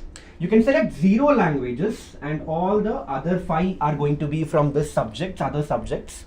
Or you can select 1 language and 4 from the other subjects. Or you can select 2 languages and 3 from the other subjects. So these are the different cases, everyone. Agreed. Now for this, can you tell me what is going to be the solution? So for this one, let us say the case number 1, you have to select 0 from the languages and 5 from the others. So that is going to be 7C5 ways. And what about this one, guys? You need to select 1 from the 5 languages, correct? So 5C1 into 4 from the other subjects, and that is going to be 7C4. And finally, from 2 and 3, from languages you need to select 2, and that is going to be in 5C2 ways. Into, from the other subjects, we need to select 3 from the 7 subjects. So that is going to be in how many ways? 7C3 ways. Now all you have to do is simply add this, and the solution, the result which you have to get in this case is going to be 546. Did you get the right answer, guys? 546. Ashwin, Raghuram, perfect, very good. The right answer for this question is going to be 546. If you ask me, sir, is this an easy question? Well, if you are very, very calm in the examination, you're not under a lot of pressure, your brain was working completely fine, then definitely you would not have messed up this question, because see, the mess up portion here is this one. If you have not observed this word, if you have not, in this hurry-burry, if you have not, seen this word at most, definitely you would have committed a mistake in this question. But yes, if you would have seen this at most wala word, you can clearly see that you're going to get basically 3 cases here, and from that 3 cases, you can easily calculate what are the number of ways, and if you add it up, you're going to get the answer. So an average question, definitely an average level of question, okay? Perfect. So I hope this is clear for everyone. Sir, in the first step, 5C0 you not added. 5C0 completely agreed. So you have to basically select 0 languages out of 5 languages. So let us say this is 5C0 into 7C5, but it doesn't really matter because 5C0 is 1 right? Phi C0 is anyway going to be 1. So it really doesn't matter. You write it as 7C phi or 7C phi into phi C0. It's definitely going to be the same. Okay, so I hope this question is clear for everyone. A permutation and combination question, guys. So the right answer for this question should be 546. Okay, fine. Now let me go to another question for you. Now you see this particular question, everyone. This was a dead easy question. I'm telling you, this was a dead easy question. What is he asking in this question here? Two lines are given to us and we need to calculate the shortest distance between them. And if you observe these two lines, the direction ratios are not the same. It's 3, 3 and 2, 3, 2 and 3.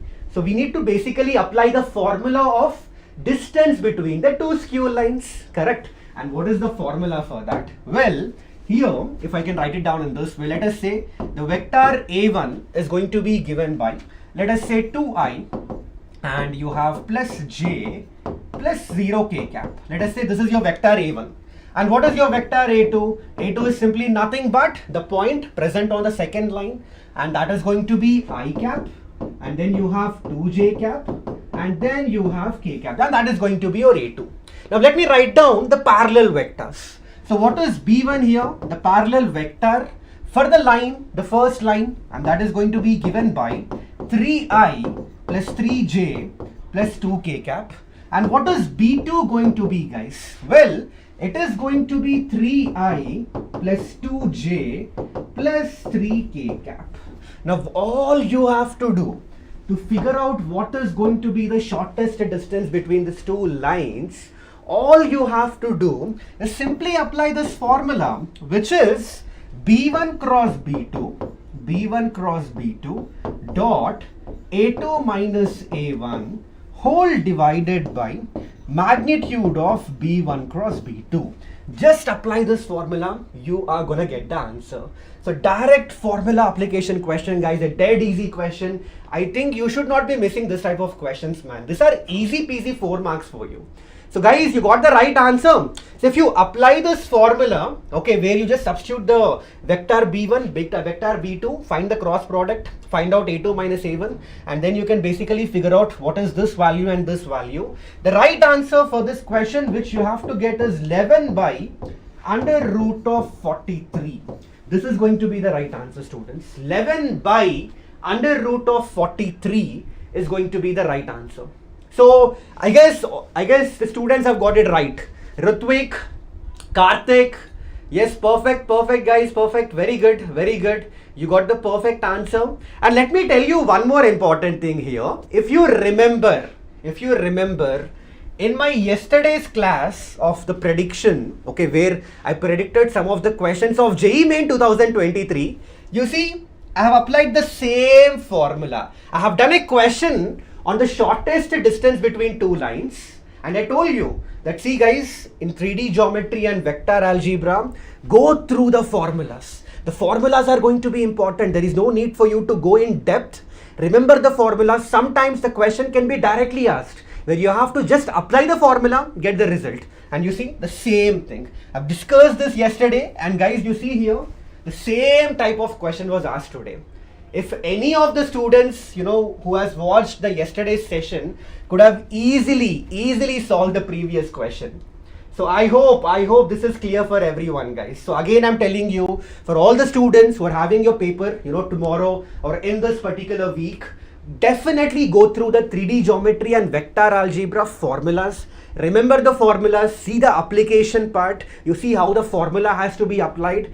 Definitely, you might not know what if you get this type of question, which is a very easy peasy 4-mark question, and if you're not able to, remember the formulas, that's definitely a loss for you, right? A huge loss for you. Right, perfect. So I hope this question is clear. The right answer is going to be 11 by under root of 43. So one of my prediction is true, correct? So I got one prediction correct. Okay, perfect. So now let me go to another question, guys. Tangent is drawn. Well, it's a geometry question. Tangent is drawn at a point on the parabola. Y square is equal to 24x. It intersects the hyperbola xy is equal to 2 at the points A and B.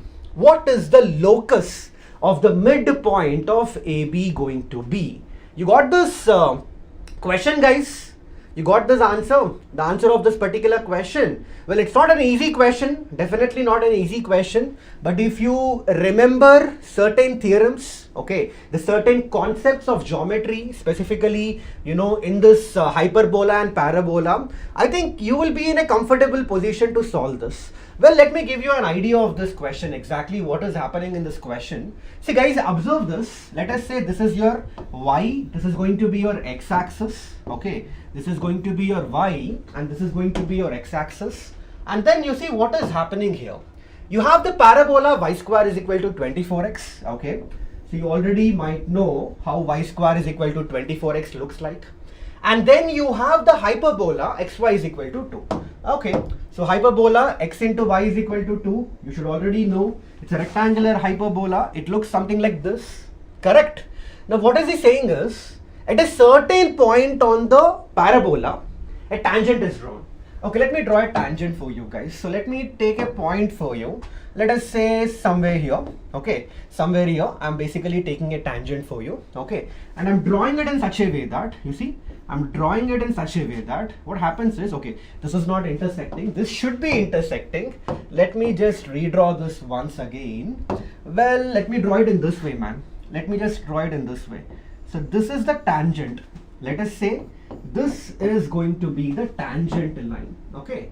So let me just extend this and let us say at a certain point somewhere here, this is going to be the point where this green line is the tangent, okay, and it is intersecting this particular hyperbola at A and B. Is this clear for everyone out there? Okay, now we need to figure out the midpoint of AB. What we need to do here? Midpoint of AB. Now how are we going to do this, guys? You see, let us say this is the midpoint. Let us say M. So M, let me take it as H comma K. We need to get an equation in terms of H and K. Now this is again an easy question. I mean, again, if you remember the basic stuff of parabola and hyperbola, I told you there is no need for you to get into depth, okay? There is no need for you to understand everything. If you know the basics, let us say in this question, what is the equation of tangent? Okay, and let us say for a chord, if a midpoint is given to you, what is going to be the equation of chord? If you know such basic stuff of, let us say, parabola and hyperbola, then also this question will be done, guys. Now you see here, it's pretty simple.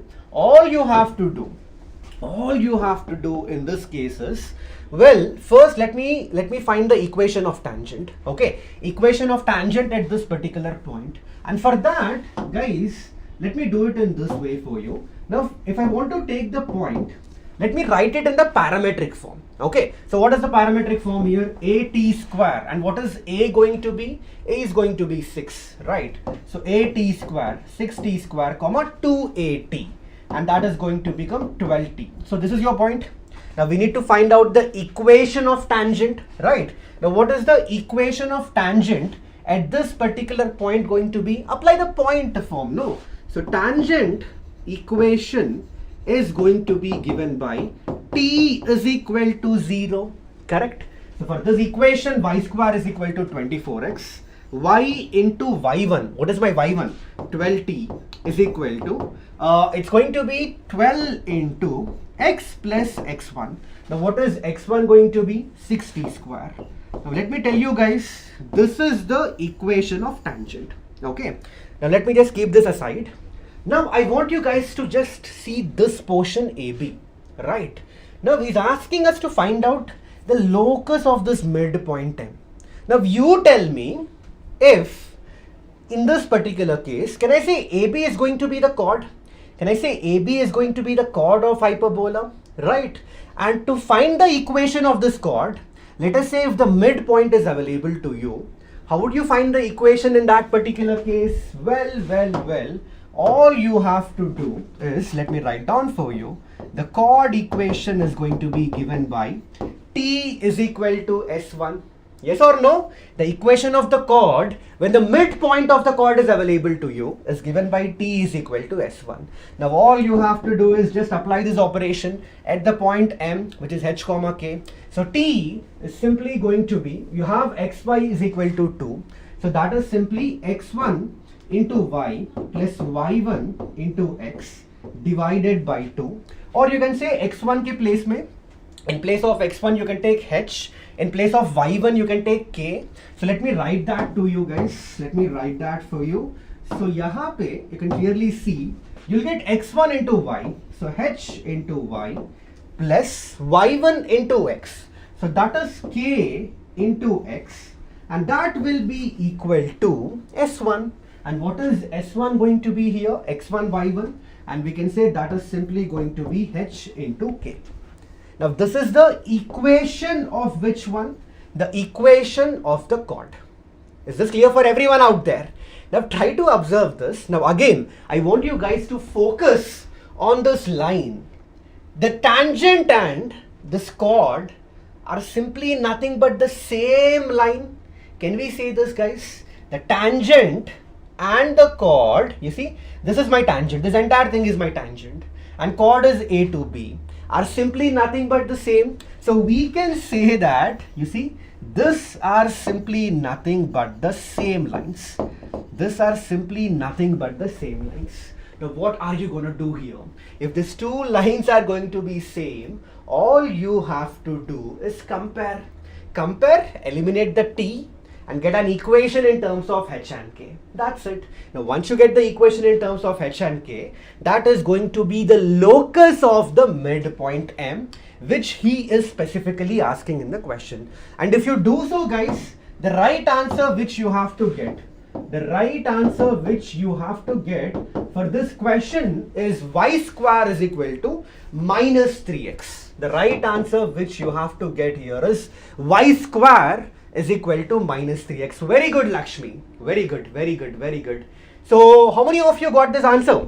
If you have got this answer, you have done a wonderful job. You guys have done a wonderful job. Because this question, as I told you, you have to be good with the geometry part. All the basic, concepts, all the basic theorems and their results, you have to be good with that. And of course, if you're good with that, I think this question will not trouble you. Because it was a pretty straightforward question. We understood everything. We have drawn the diagram. We understood that, okay, this tangent is intersecting at the point A and B. So first what we have done, we got the equation of tangent. And then what we have done, okay, we need this chord, right? We need the chord equation. We have the midpoint of that. So we have the formula for that, how to find the equation of this chord, and that is t is equal to s1. And from there, we got this equation. Now all you have to do is just observe the diagram. You'll get to know that, okay, this chord and this entire tangent are nothing but the same lines. So basically, you need to compare these two lines, and from that, eliminate t. When you eliminate the t, you end up getting the equation in terms of h and k. So in terms of h and k, this is how you're going to get k square is equal to minus 3h. You end up getting this type of equation. And if you simply replace h by x and k by y, you end up getting this is going to be the locus. So is this clear for everyone out there? Anyone is having doubt? So guys, a geometry question. So you can expect such type of questions in the coming sessions also, where he'll be using this concepts. Let us say the chord of contact, or here the chord when the midpoint is given, or let us say equation of tangent, slope form, point form, parametric form. Okay, all these concepts are pretty same. Conceptually they are the same in circles, parabola, ellipse, as well as hyperbola. So just go through them. Definitely for all the students who are watching here, who are having your exam not today but maybe next tomorrow or this week, definitely go through them, guys. It's going to be very useful for you. Perfect. Now let me go to another question for you guys. Well, we have a limit question.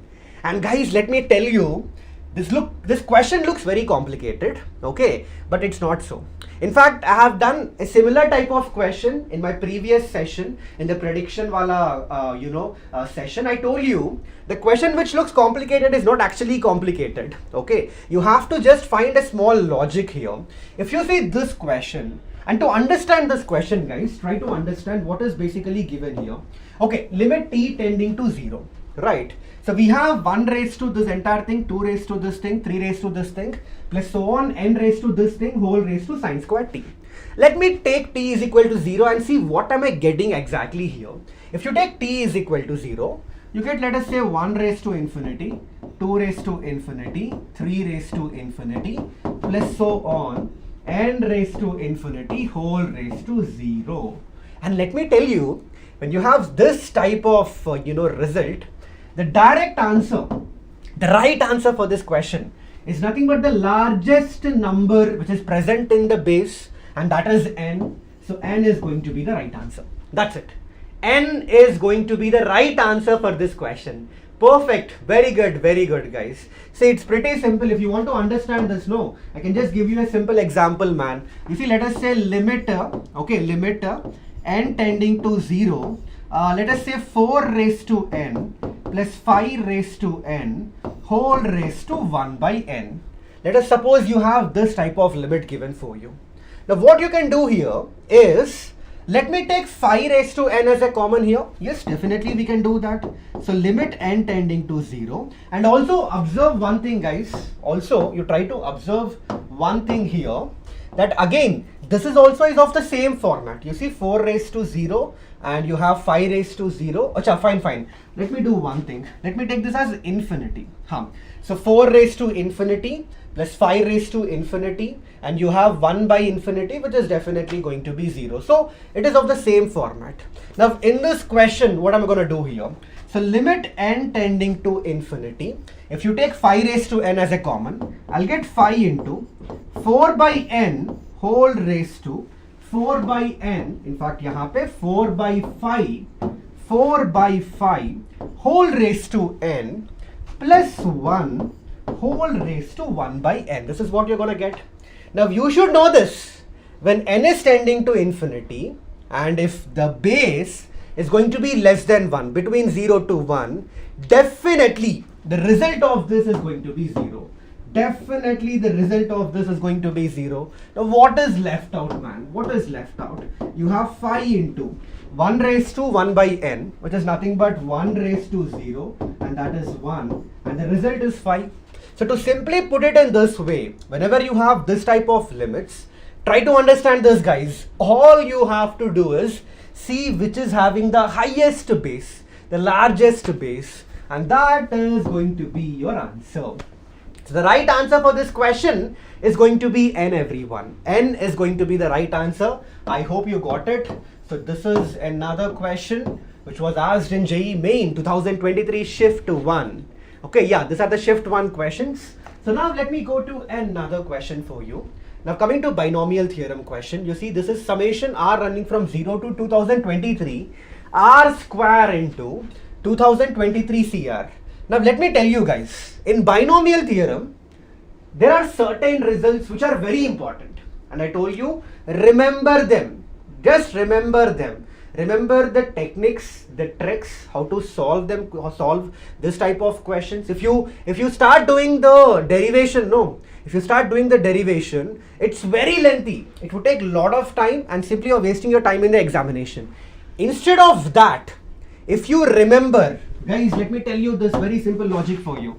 Summation r running from 0 to n, okay, r square into NCR.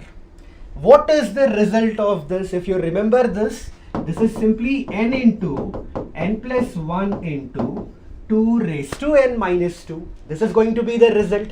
Now apply the result, guys. Apply the result. You see, what am I going to get in this particular case? Yeah. Okay, fine, sure. So this is going to be the result. Got it? So from here, this is what is going to happen. So we have, what is the value of n here? 2023. Okay, 2023 into n plus 1. Well, that is going to be 2024. No doubt in this. Into 2 raised to n minus 2. So 2023 minus 2 is going to be 2 raised to 2021. And now all you have to do is compare, man. Compare the result. You have 2023. Yes, I have 2023. you should have 2 raised to 2022. So 2 raised to 2021 is there. So what I'll do is 2 raised to 2023 into, let me take it 2 from here, from this term. So that will become 2 raised to 2022 into, now what is going to be left out? 1012. So what is the value of alpha then? Alpha is simply going to become 1012. So the right answer for this question is going to be 1012. Yes, perfect. 1012 is going to be the right answer, guys. Perfect, very good. I hope this is clear for everyone. Is anyone having any doubt? The paper was so difficult, Divya. Oh, okay. Actually, the paper, I don't know. I felt, whatever questions I got, I felt the paper was average. I'm not telling you easy, but it was average to above average. Okay. There are questions which are very easy, dead easy questions. I could find 3 to 4 questions which were dead easy questions. Okay. And the rest of the questions, definitely, they were average level questions. A student who has prepared very well, okay, can definitely do them comfortably, given he's not in the heat of the moment, he's not very tensed. See, what happens is that sometimes in the examination, what happens is that easy questions also we mess up.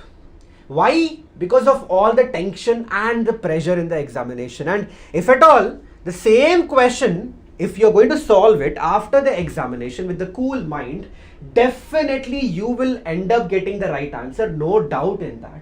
It's all due to the examination, guys, the examination pressure. And let me tell you, everyone is in the same boat, okay? So do not worry, do not get, disappointed that you have not given your 100% best, because almost everyone is in the same boat, everyone is tensed up, everyone is feeling the pressure. So there are high chances that everyone, at least most of the students, might have committed some, few or more mistakes in such easy type of questions. So do not worry. Anyway, it's a relative marking, right? So your marking is going to be decided by the highest, marks. So no need to worry about it. Okay. Perfect. Chalo. Now, let me just go to another question for you guys. So this question was from binomial theorem. The answer you have to get for this 1012. Okay. Now, let me go to another one for you. Now, you see this question, guys. Summation R running from 0 to 22 CR into 23 CR. Now, again, guys, this is another result from binomial theorem. All you have to do is summation R running from 0 to 22 CR into 23 CR is given for you, right? Let me write this as 23C 23 minus R. Can we do this? NCR is equal to NCN minus R. This is a basic, the basic property which we have, discussed, which we have learned in permutations and combinations, correct? Also in binomial theorem. Now here try to understand this. When you add up this term and this term, I'm basically getting a constant, correct? I'm basically getting a constant. Now, if this is the case, all you have to do is add up this to 22 plus 23, and that is going to be 45. C, and this constant right here, 23, and this is going to be your answer. That's it. Guys, this is one such type of question. If you start doing the derivation, no, it will take a lot of time for you. But if you remember the small trick, which I've just discussed with you, if you remember the small trick, then this is a 10-second question, nothing more than that. So the right answer which you have to get in this case is 45C23 is going to be the right answer, guys. Okay, so just do the simplification. If you have the options, definitely 45C23 is going to be the right answer. Got it? Perfect everyone, perfect. So again, if you remember, guys, yesterday I told you binomial theorem, the love on this binomial theorem with this JEE exam candidates, okay. In fact, whoever is setting the paper, the binomial theorem importance has been increased exponentially. You see, the last 3 to 4 years, good number of questions have been asked from binomial theorem. So definitely I would suggest you, for all the students who are having your examination this week, go through the binomial theorem, go through the important results. There are important results, important properties. Definitely go through them. It's going to be very important. You might get a question from that. Maybe not a single question, maybe 2 or 3 questions. We can never say. Right? Okay, fine. Now let me go to another question for you. Again, a permutations and combination question. Now you see this question, guys. 1 1 1 3 3 3 4 4 2 2 form a 9-digit number in which even digits are at even places. So you have to basically figure out how many such numbers you are going to get. Okay, so guys, it's pretty simple, right? You see here, we have 9 digits. Okay, so 1, 2, 3, 4, 5, 6, 7, 8, and 9. What is happening here? At even places, you have to have even digits. So what does that mean? Well, if you observe, this is an even place, another even place, another even place, another even place. So we have 4 even places.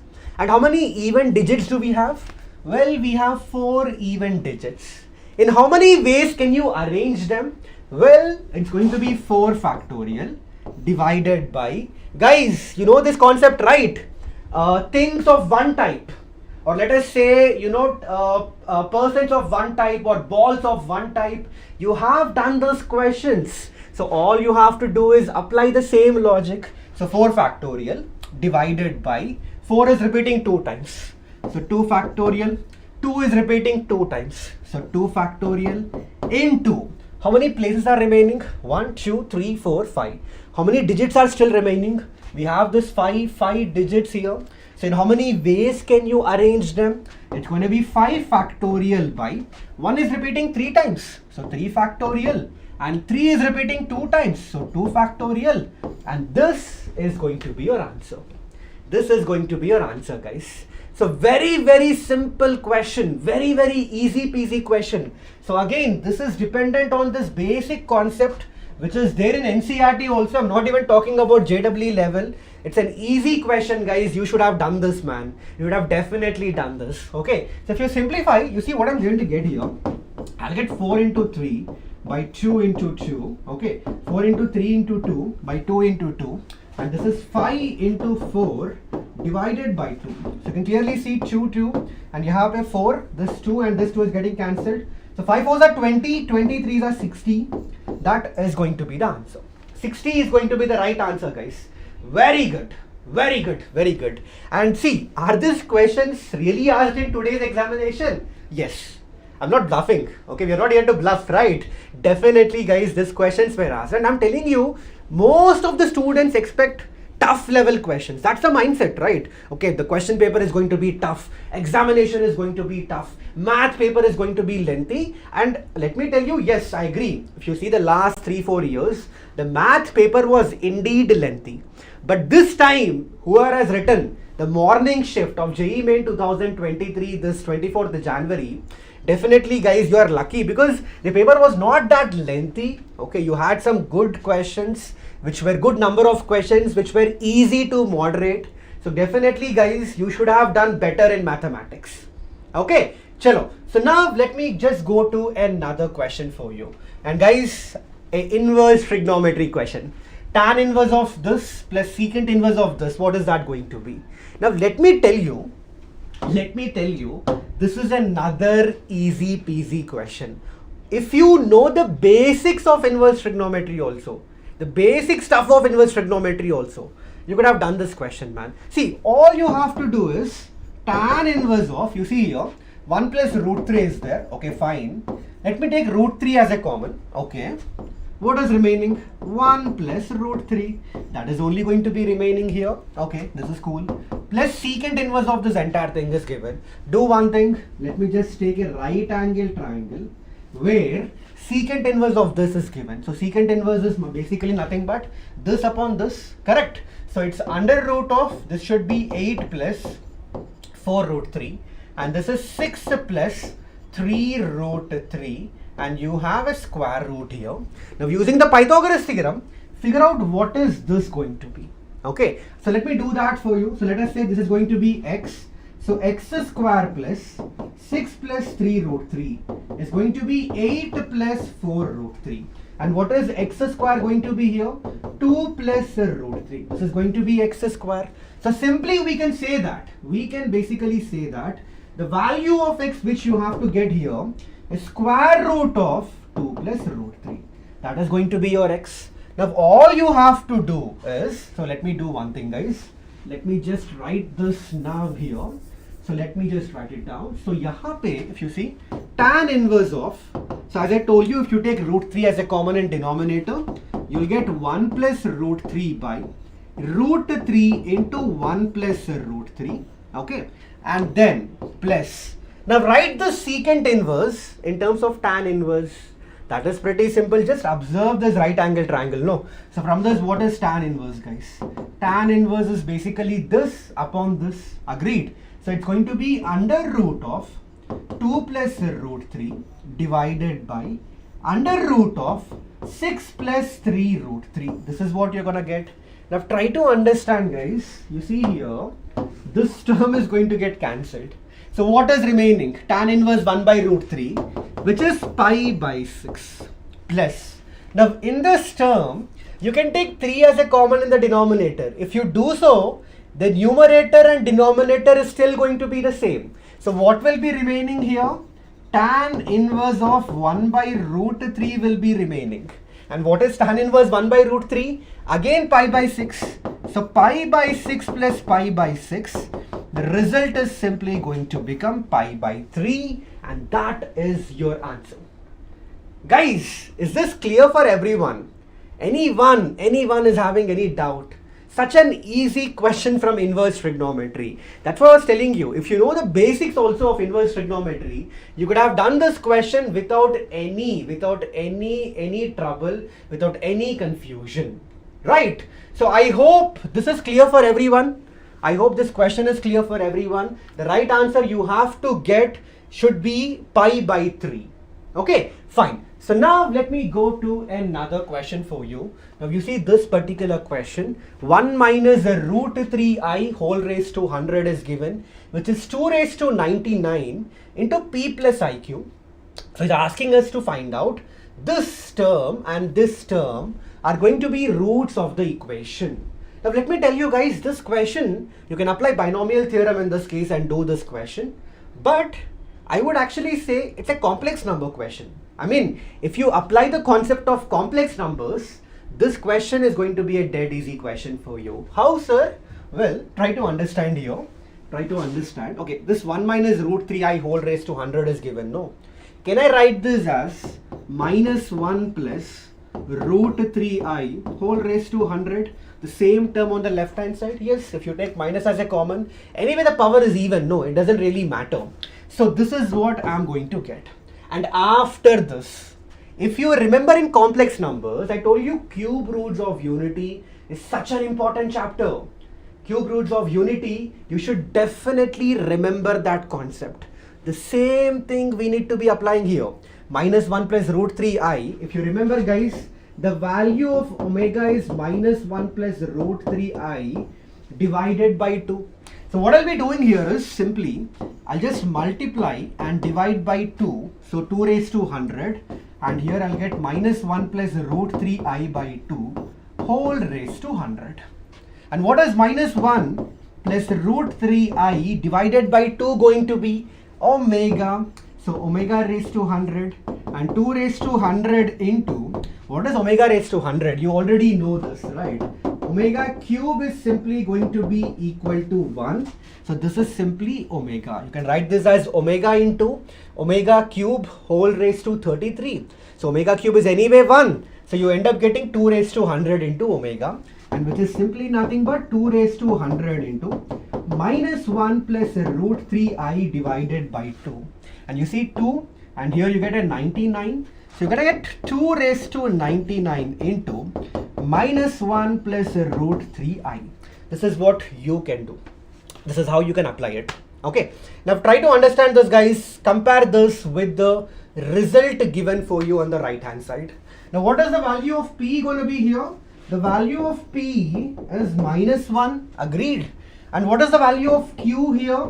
the value of q is simply going to become root 3. Yes or no, everyone? The value of q is simply going to become root 3. Now all you have to do is find out what are these two terms going to be. Okay, so simply just put the values of p and q here. You would end up getting -1 minus a root 3 plus 3. Okay, plus 3. Okay, this is one term. And then you have another term which is -1 plus root 3 plus a root 3 plus 3. Correct? So from here I can tell you basically you're going to get, okay, my 2 minus root 3, and this is going to become 2 plus root 3. So guys, these are the roots. These are going to be the roots of an equation. What is that equation? Just figure out, man. Just apply this logic. X square. So let us say if this is alpha comma beta, x square minus alpha plus beta into x plus alpha into beta is equal to 0. Put the value of alpha and beta. Put the value of alpha and beta in this case and see what you're going to get.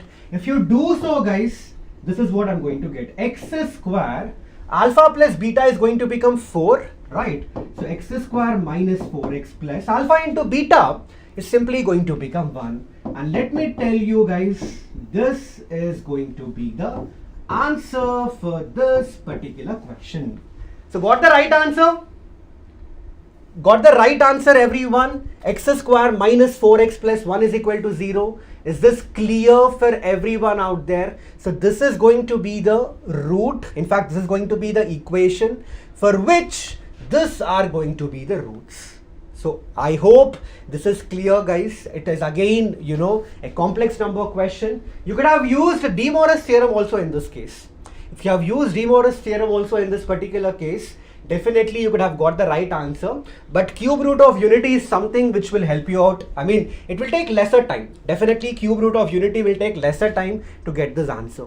Okay. And if you remember, guys, in the sure short questions, which I have did on this channel, sure short questions, there was one question which was based on cube roots of unity, and I told you there that, see, cube roots of unity is a very important topic from complex numbers. Agreed. And questions have been repeated on this concept, and you see there is a question again. There is a question in the first shift. So again, I'm telling you guys, please go through them. Okay, the cube roots of unity and also the De Moivre's theorem. Usually the questions are repeated from this concept in the JEE main examination. So do go through them, guys. Okay, so I hope this is clear for everyone out there. So now let me go to another question. Now this is a differential equation question. Okay, we have a differential equation question for you. And what is given, guys?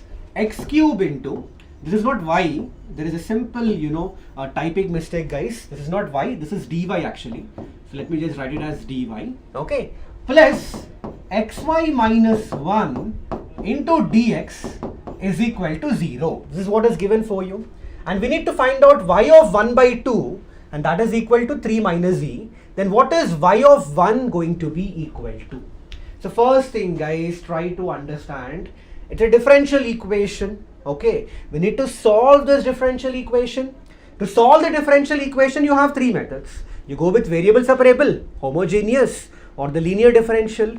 In this case, which method should we apply? Which method did you apply? It's the linear differential equation. No, if you observe this here, let's give it a try here. X cube plus dy, and this is 1 minus xy into dx. Correct? So you're going to get dy by dx is equal to 1 minus xy by x cube, which can also be written as 1 by x cube minus y by x square. Correct? Now this can be written in this way: dy by dx. Okay, let me just take this to this side. So dy by dx plus y into 1 by x square is equal to 1 by x cube. And let me tell you guys, this is a linear differential equation. It's exactly in the format dy by dx plus py is equal to q. All you have to do is simply apply the basic concept. So what is the concept? You need to first find out what is the integrating factor going to be. So e raised to integration 1 by x square dx, and I'm going to get e raised to minus 1 by x, and that is going to be my integrating factor. Agreed? And after that, what is the solution? y into e raised to minus 1 by x whole integral e raised to minus 1 by x into, this is going to become 1 by x cube dx. This is what you're going to get. Now all you have to do is to solve the right hand side. Just solve this right hand side, guys. Okay, and to solve this, it's pretty simple. You have to know the basics of indefinite integration. So how do you solve this, guys? So let me just write it down for you here. E raised to minus 1 by x into, this can be written as 1 by x into 1 by x square dx, correct? Now just apply 1 by x is equal to t. Then what is minus 1 by x square dx going to become? The dt, correct? So if you apply this particular modification here, this is what you're going to get. E raised to t, in fact minus t, into this 1 by x is going to become t, and 1 by x square dx is going to become minus dt. So minus a dt. Now this is the integral which you have to get, definitely. And here all you have to do is apply integration by parts. Just apply the integration by parts. If you apply integration by parts, guys, you can just observe that according to the Elater rule, definitely this is going to become u, this is going to become v. Apply the integration by parts, and from that you are going to get the solution, the function basically. So after getting that, guys, all you have to do is find out, see, we already have y of 1 by 2 value. So using this, you can find out what is the constant of integration, and after that just substitute x is equal to 1. At x is equal to 1, you see what is the value of y going to be, and the value of y which you have to get in this particular case is simply going to become 1. So let me write down the answer for you. The answer for this question should be 1, everyone. It should be 1. So got the answer, everyone?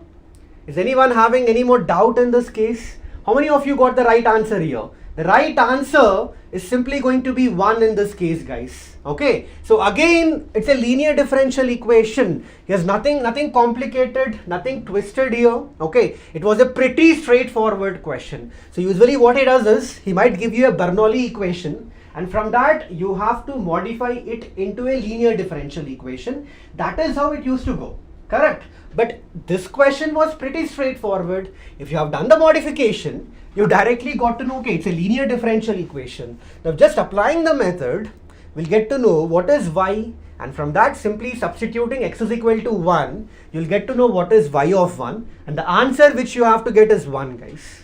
Okay, fine, perfect. So how many questions from conic sections and integration? Well, from integration, I guess there were 3 to 4 questions. And in whatever questions I have received, you can clearly see, guys, this is, I'll count this an integration. Differential equation is a part of integration. This was one integration question, and you can clearly see this was another integration question, and this was another integration question. I also have one more integration question. So I have received almost 14 to 15 questions from the students. From that, 4 were from integration. So you imagine, I think from the rest of the questions, there will be 1 or 2. So around 20 to 24 marks, or maybe more than that, maybe around 30 marks were asked from integration.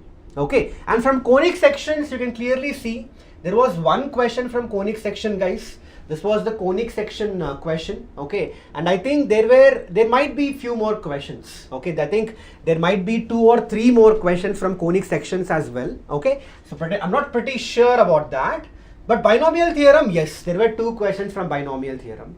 Okay, perfect, chalo. So now let me just go to another question for you guys. Now you see this particular question, and before going to another question, let me just write down the question for you. It was the question asked, in this first shift. The question was based upon the areas, guys. The question was asked on areas. I just received it. So let me just write down the question for you. The area enclosed between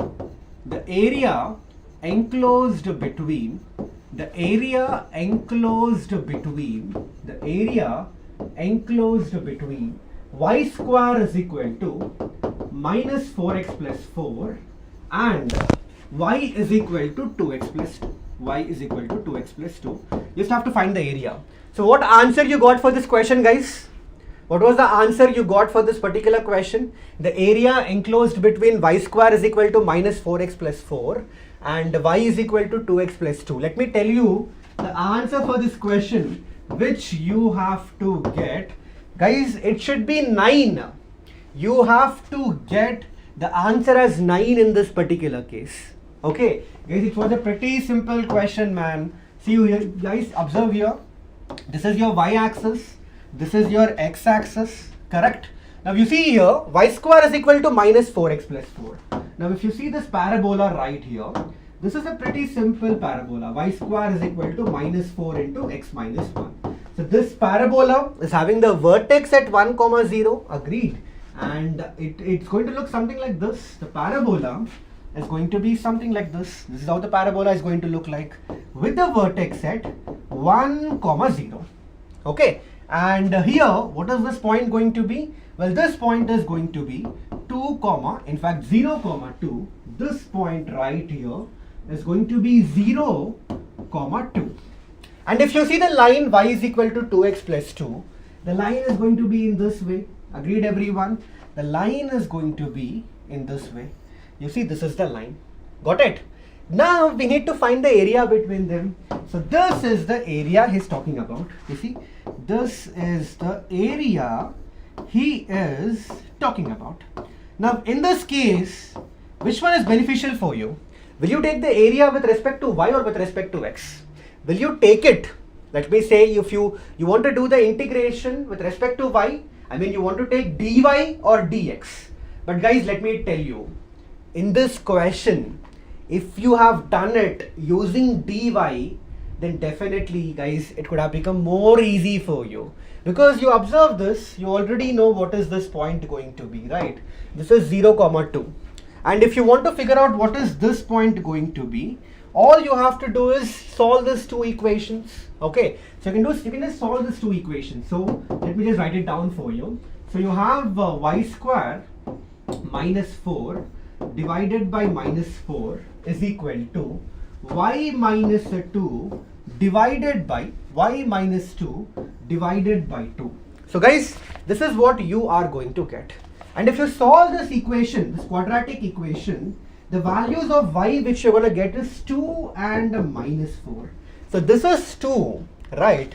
So this point right here, let me just write down the y coordinate for you. Anyway, x is not in, we are not interested in the x coordinate. So the y coordinate is going to be minus 4. Now all you have to do is find the area. And to find the area, guys, this is how the equation is going to be. It's going to be integration minus 4 to 2, correct? So it's the parabola minus the straight line. So parabola equation in terms of y. So what is going to be minus of, in fact, you're going to get y square minus 4 divided by minus 4. So let me just write it down that for you. So y square minus 4 divided by minus 4, okay, minus of, so let me just take this in the bracket, minus of the straight line now, which is y minus 2 divided by 2, okay, and again guys into dy. You have into dy in this particular case. All you have to do is just solve this equation, solve this integral, and let me tell you, man, it's not a difficult integral. No, this is a pretty basic integral. If you just solve this integral, the right answer which you have to get is going to be 9. So is this clear for everyone out there?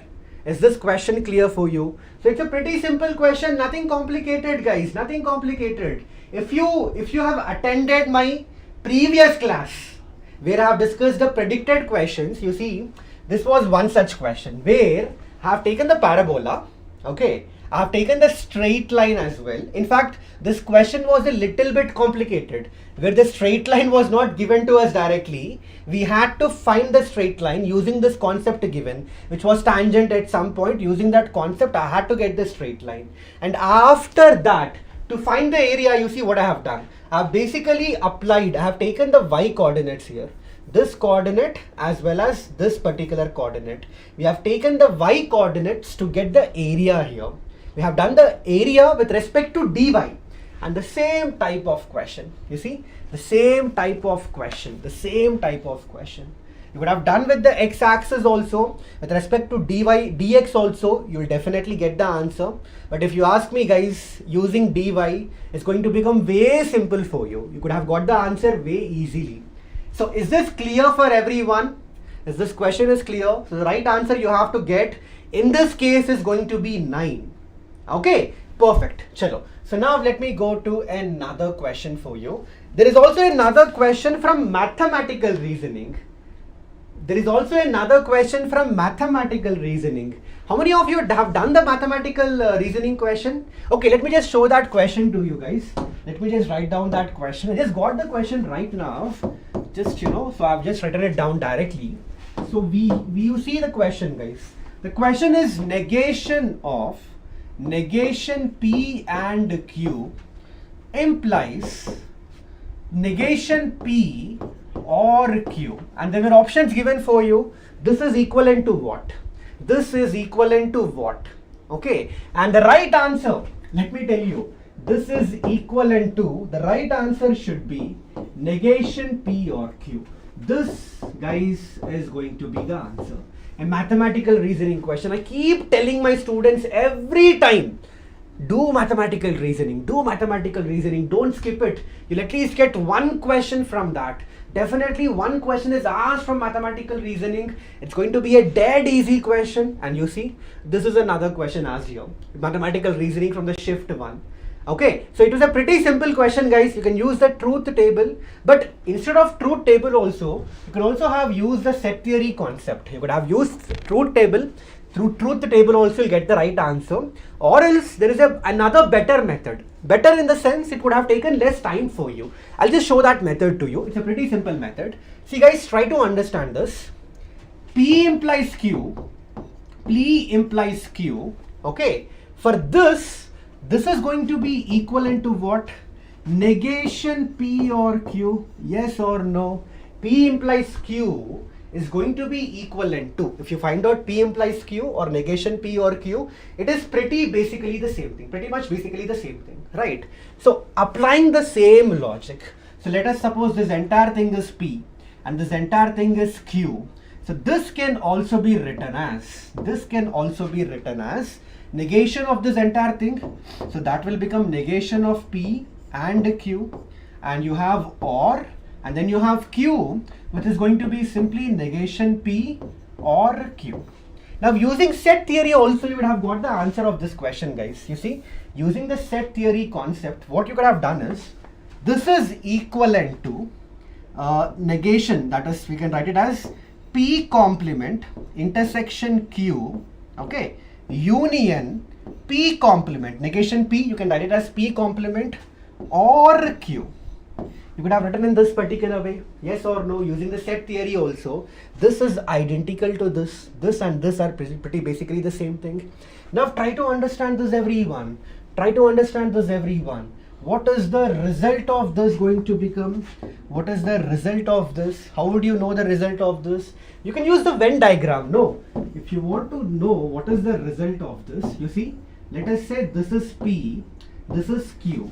Okay, now what is P complement intersection Q going to be? Now P complement is everything outside P, man, and intersection Q, so that means you are going to get this particular region. Okay, so you are basically going to get this particular region. This is the region of P complement intersection Q. Got it? And what about P complement union Q? Well, for that, this is the region. Let me take another color for you. Okay, let me go with this color for you guys. Let me just choose a light color so that you can easily differentiate it.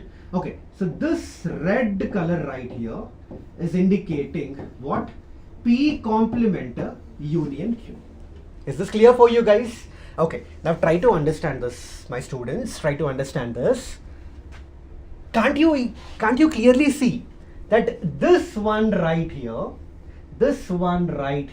okay, this one right here is a subset of this one?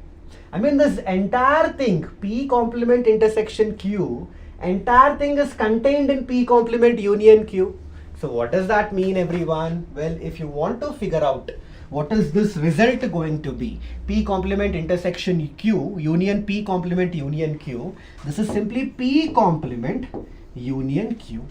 And what is P complement? What is the equivalent of that in the mathematical reasoning? Well, that is negation P. Union is nothing but this OR. And then you have Q. And yes, this is my answer. And you see, this is going to be the answer. So is this clearly understood for everyone out there? Got it, guys? So mathematical reasoning question, a pretty simple question, guys. You would have done this question using this simple concept of set theory, or else if you have used the truth table also, definitely you would have got the right answer. Okay, but I would suggest that you can use this concept. It would have taken you less amount of time compared to the truth table, but anyways, at the end we need 4 marks, right? So anyways, completely fine. You have done this method or that method, completely fine. If you're getting this answer, cool, perfect. Okay, perfect, very good guys, thank you. Okay, perfect guys, so that was this questions. I hope you guys have understood, whatever we have discussed. So how many questions did you get right? Everyone out there, how many questions did you get right?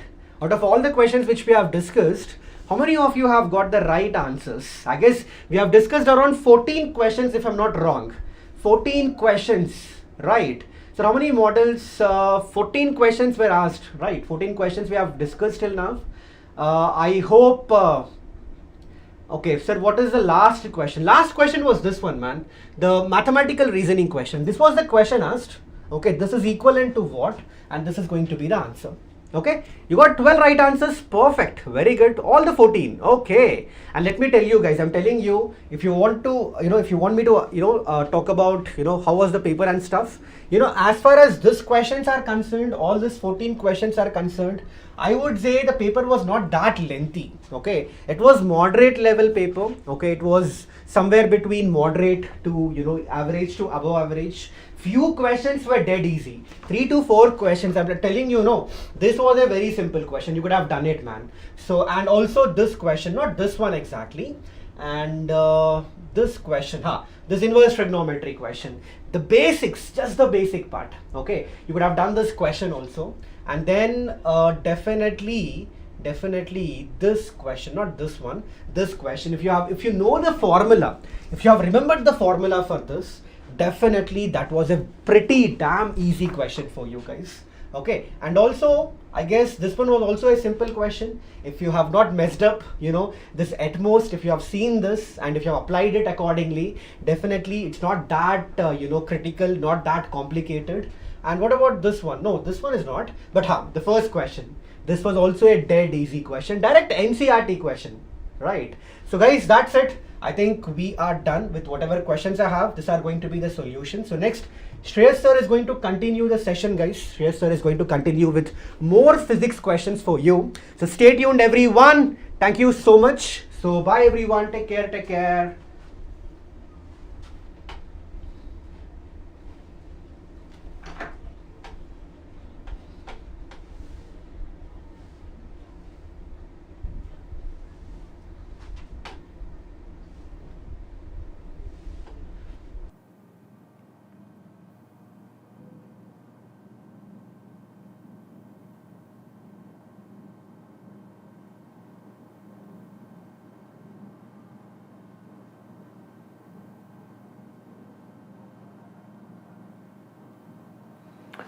Hey guys, am I audible?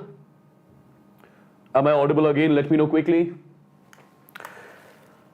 Let me know just in the chats if you all can hear me, if I'm perfectly audible, visible to you again. Yes? Perfect guys, perfect. So till now we have solved around some 12 to 13 questions, right? As far as your chemistry is concerned. Now, right now, few minutes back, I got some 5 to 6 more questions of the chemistry section of your shift 1. So let's try to solve these questions. Let's see exactly what these kinds of questions were exactly all about, yeah? Look at the question, guys, which is on your screen. This was the question which was asked, a very simple and basic question. 5 grams of NaOH is dissolved in water to get 450 ml of solution. What volume of the solution is required to prepare 500 ml of 0.1 molar NaOH solution? A very simple and basic question this was. Let's exactly see how to solve this one. My dear students, look at the question carefully. We are given with 5 grams of NaOH, which is dissolved in water to get 450 ml of solution. Right? So first of all, let me calculate the molarity of this NaOH solution which I am given with, right? Molarity of the solution will be equal to, what is the mass of solute that's given to us? 5 grams multiplied by 1000 divided by molar mass of solute, that is molar mass of NaOH, that is 40 grams per mole. Volume of solution in ml, that is 450 ml, right? It's 450 ml. Perfect. So the first solution which we have, NaOH solution which we have over here, let's just calculate its molarity. So this is 5.1, this is 5.8, so 0, 0 got cancelled. The value comes out to be 100 divided by 8, 5, 40, 8, 4, 32, so this is going to be 36, right? So the value comes out to be 10 divided by 36. So this is the molarity of the NaOH solution which we have, number one. Number two, people. What volume of this solution, what volume of the same solution is required to prepare 500 ml of 0.1 molar NaOH solution, right?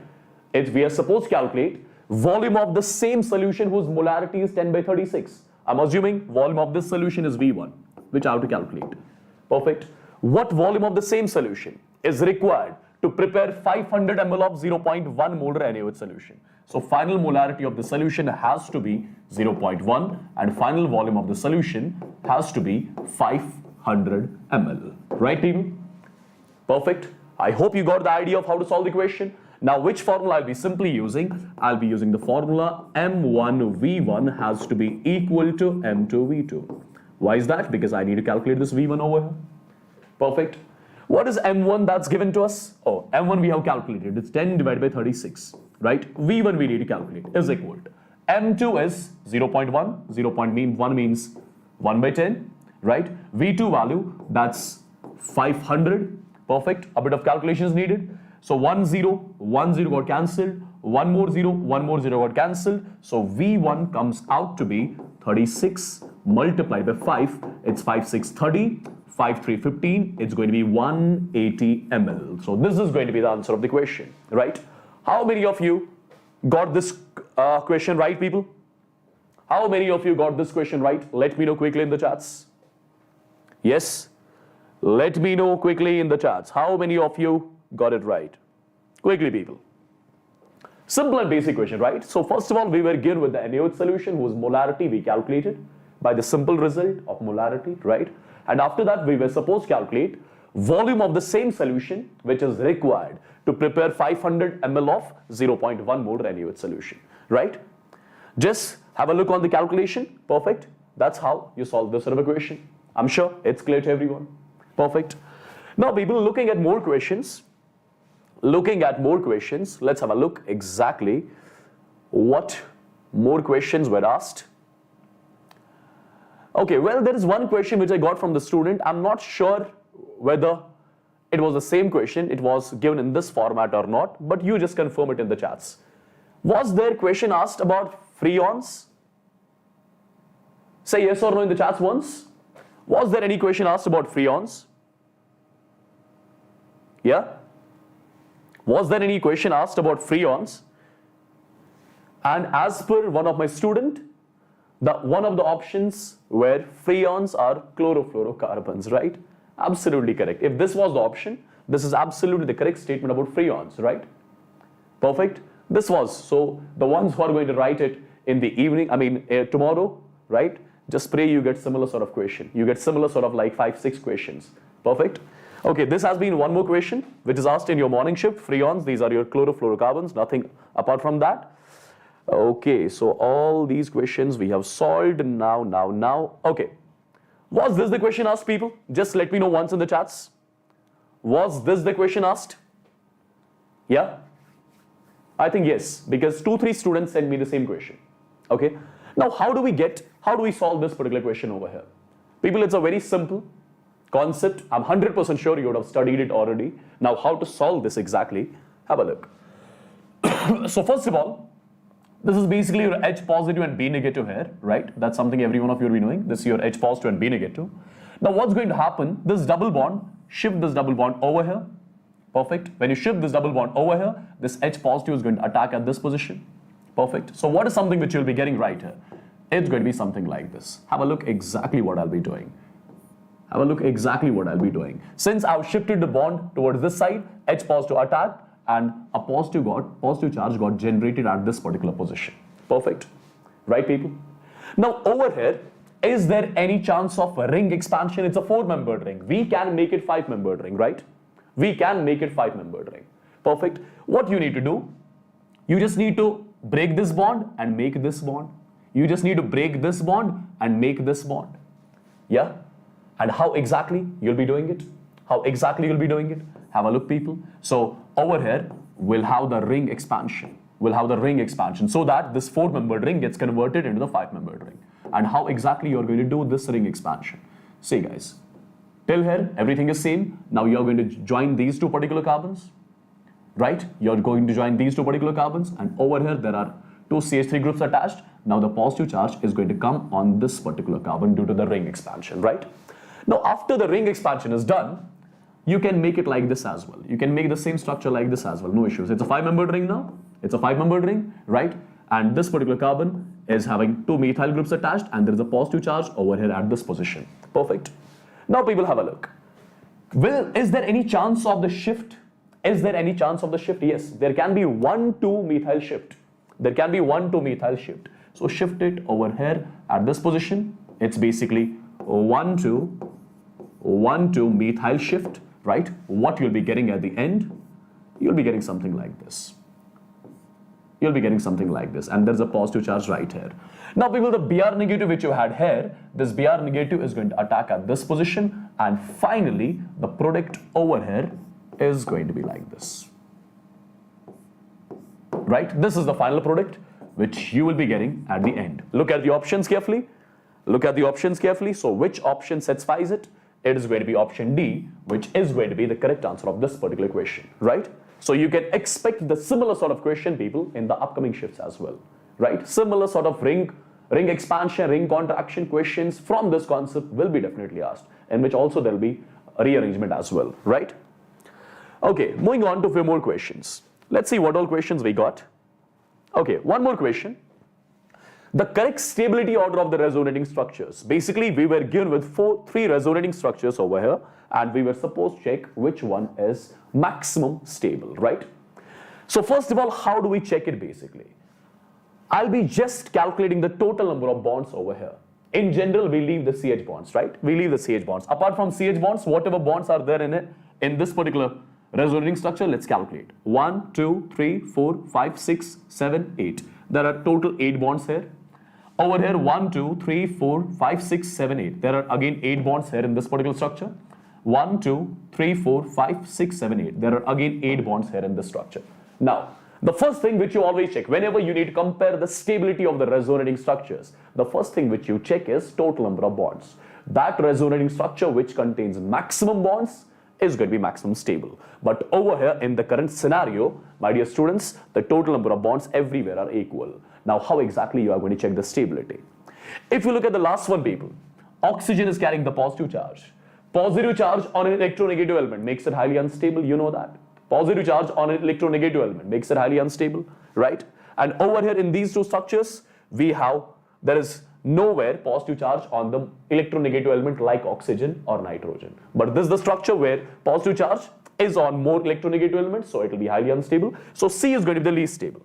C is going to be the least stable among all. C is going to be the least stable among all. Now A and B, compare A and B, people, right? Compare A and B. Have a look. If you look at A and B, this is negative charge here and this is positive charge here. And this is positive and this is negative, right? Now which one is going to be more stable among these two? First of all, have a look properly what exactly I'm going to say. This is a negative charge here and here is a nitrogen. Nitrogen has got a lone pair basically. It's forming 3 bonds. Nitrogen has got a lone pair. Can I say there will be repulsions between this negative and the lone pair, which makes it unstable basically, right? So it is going to be among A and B, it's going to be B, which is less stable than that of A. That means A is maximum stable, followed by B, followed by C. So A, option A has to be the correct answer among all these, right? Perfect. I'm sure this sort of a question everyone would have solved properly. It's a very simple question based on the stability of the resonating structures. Let's see what all questions I got right now in this particular one. Okay, there was a question asked from this particular reaction as well. The reaction directly given on your NCERT, right? See, BeO plus HF plus NH3. You were supposed to check what this A over here is all about. A direct question taken from your NCERT, and A over here is just going to be your NH4 twice BeF4, right? Which upon heating gives BeF2 and NH4F. Perfect. This is one more question which has been asked in the morning shift. Perfect. Again, the direct question, this was from NCERT. Looking at few more questions. Okay, we have got just one more question. See guys, this is one more question. Perfect. So it is just you need to match these columns. Let me call this as A. Let me call this as B. Let me call this as C. This is D. This is your P. This is Q. This is R. And this is S. Right? You just need to match it. You just need to match it. Perfect. So soda ash, you are going to match it with Na2CO3. Right? Chlorophyll, you are going to match it with Mg di-positive ions.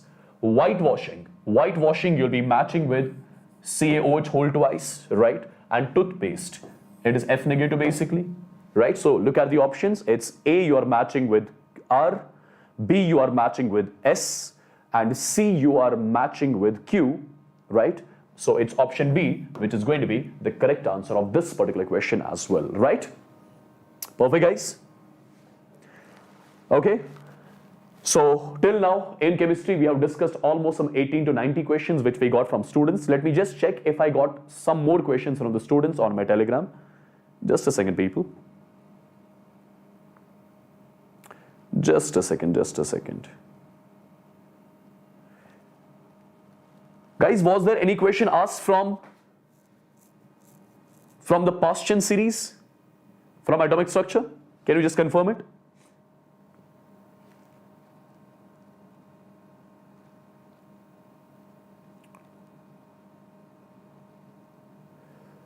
Yes? Can you just confirm it? Was there any question asked from the Paschen series? Okay, can anyone tell me exactly what the question was? One of my students has sent one question, and the question is like this. The question is like this. The question is, we need to calculate the wavelength. We need to calculate the wavelength of the second line of Paschen series. The second line of Paschen series in hydrogen spectrum. Was it the question? Can you just confirm it once? Say yes or no. Say yes or no. Just once quickly. Yeah?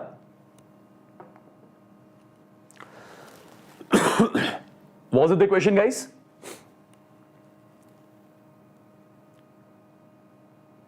Just let me know quickly, was this the question? People are saying yes, all right. Let's give it a try. First of all, if you talk about the Paschen series,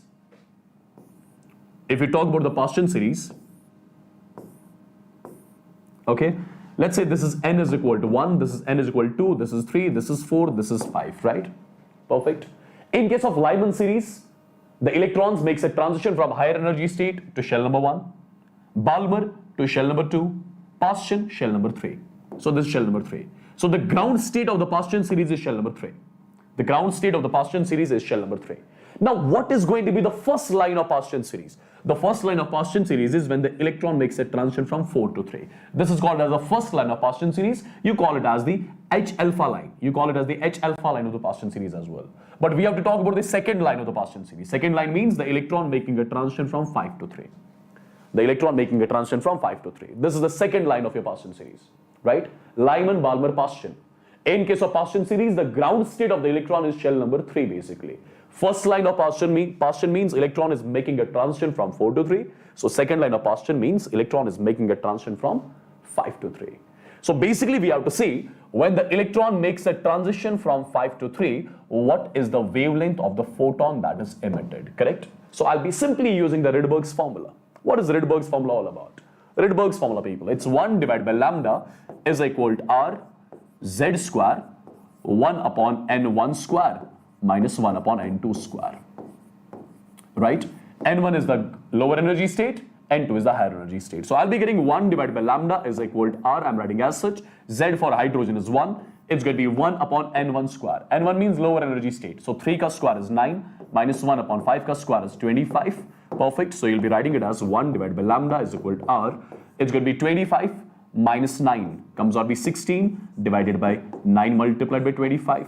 Now people, if I take the reciprocal of this particular equation, after taking the reciprocal of this particular equation, what I'll be getting lambda is equal to 9 multiplied by 25 divided by 16 multiplied by 1 by R.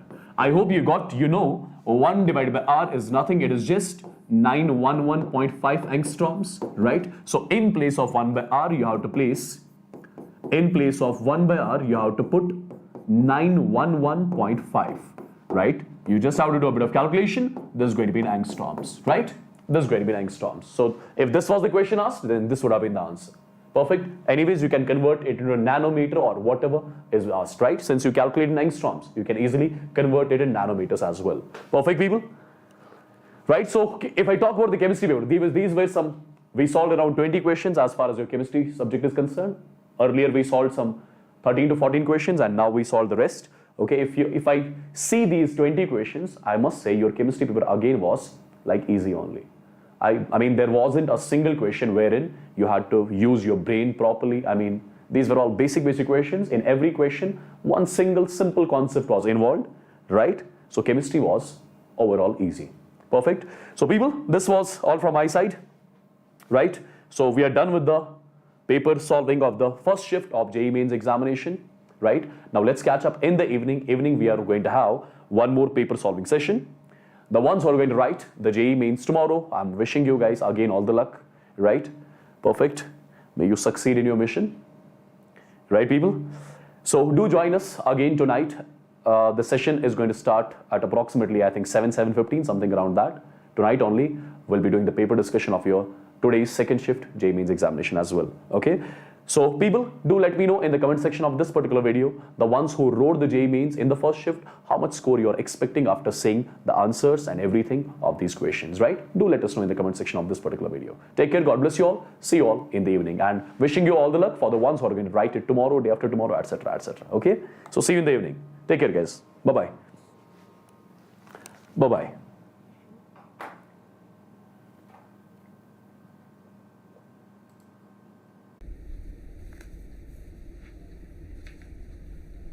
Check.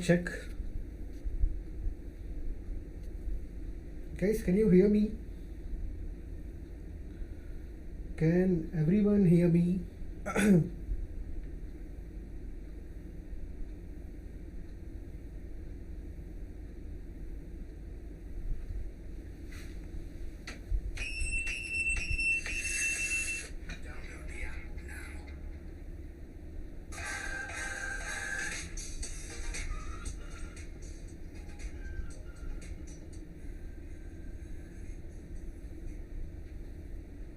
Okay, I hope I'm audible for everyone, guys.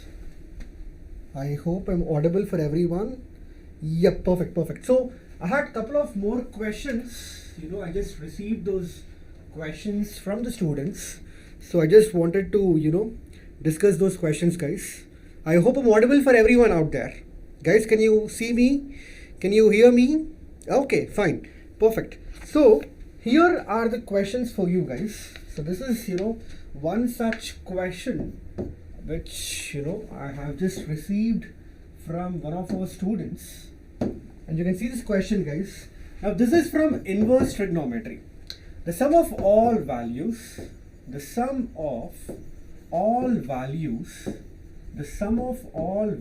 of x satisfying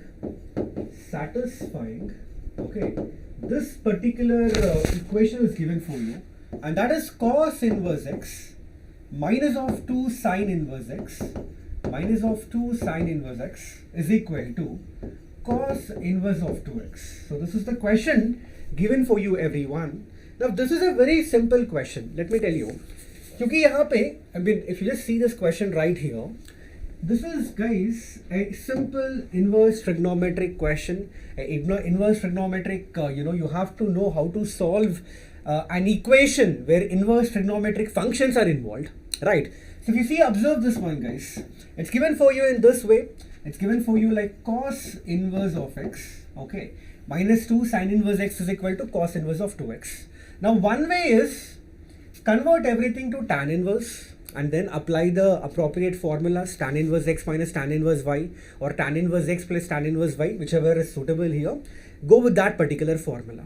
Or else you can also do it in this way.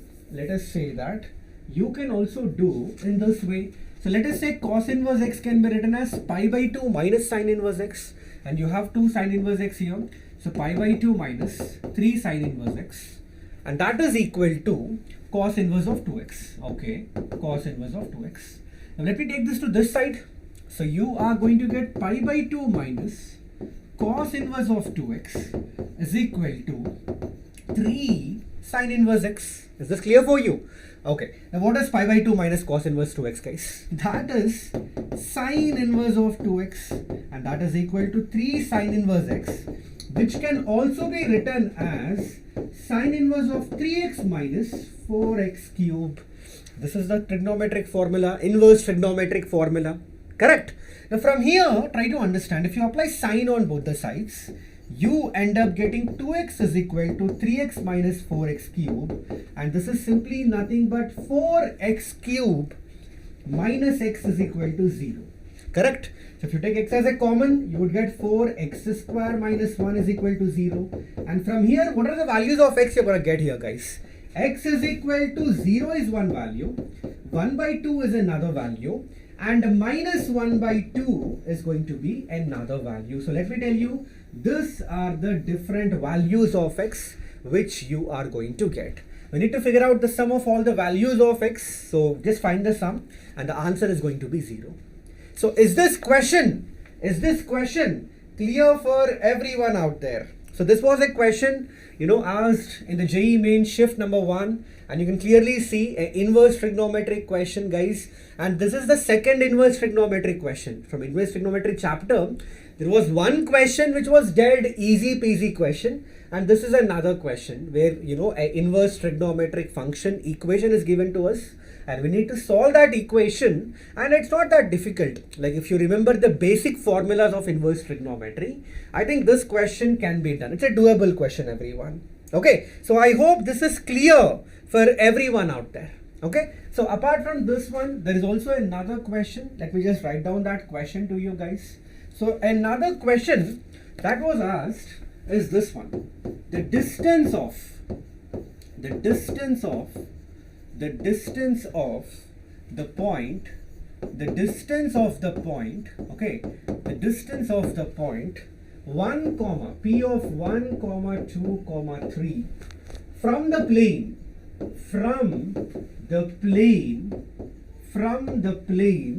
containing the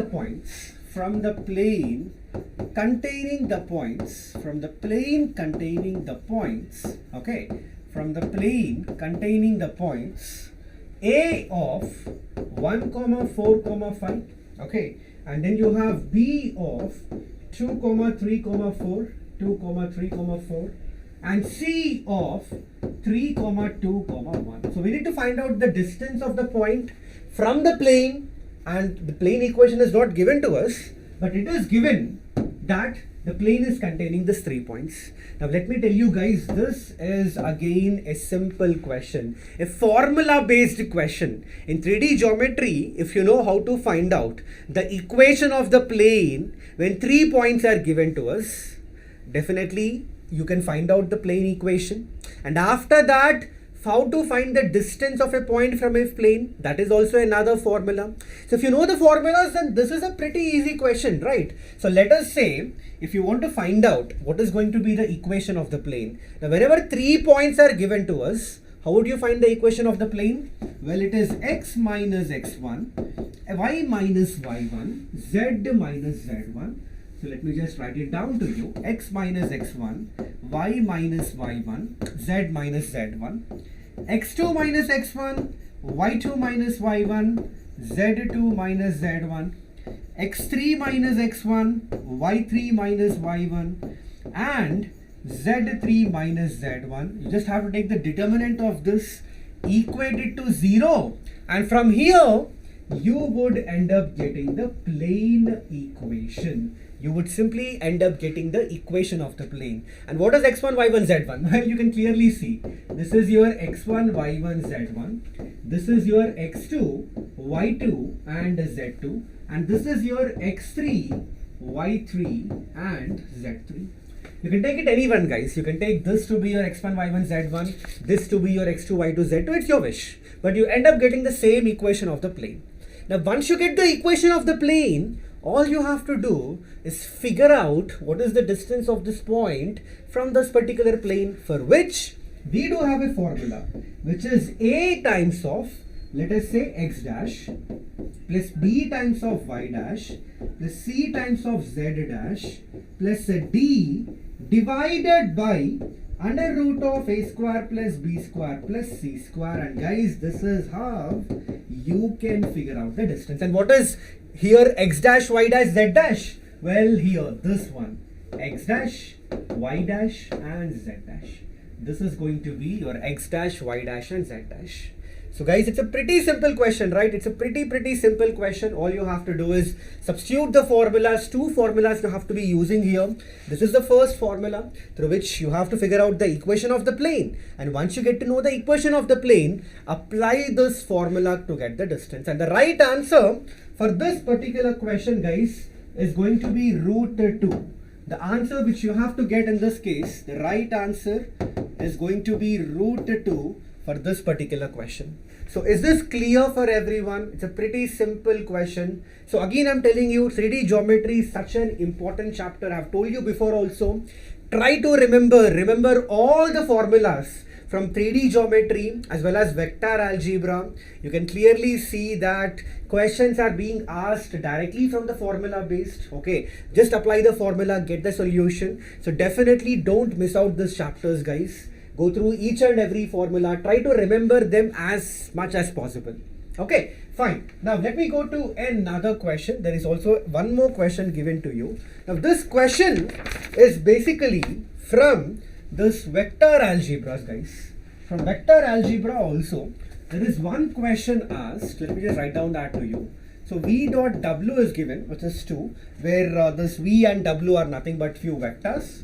And u cross w is given as v plus alpha times of u.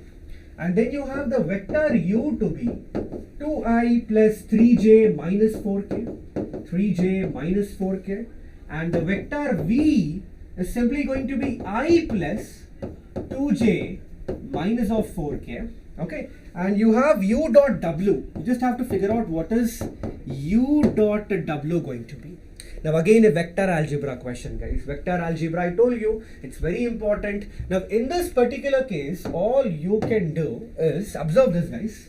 If you want to find out what is u dot w going to be, let me do one thing for you. Let me take u cross w, and that is basically v plus alpha u, right? So let me do one thing. Let me take the dot product w on both the sides. So what would you get? You get v dot w here, right? You get v dot w in this particular case. You get v dot w plus alpha times of u dot w. This is what you're gonna get, right? Now what is u cross w dot w, guys? This is 0. We do know that when you're finding the scalar triple product, the box, if there is a vector which is repeated more than one time, like w is basically 2 times here, we know that the box is going to become 0. So this is definitely 0. Now what is remaining? V dot w, for which the value is 2. So 0 is equal to 2 plus alpha times of. Now what is u dot w, guys? U dot w is what we need to find out. Okay, so u dot w is simply nothing but minus 2 by alpha. So it's important for us to find out what is alpha going to be.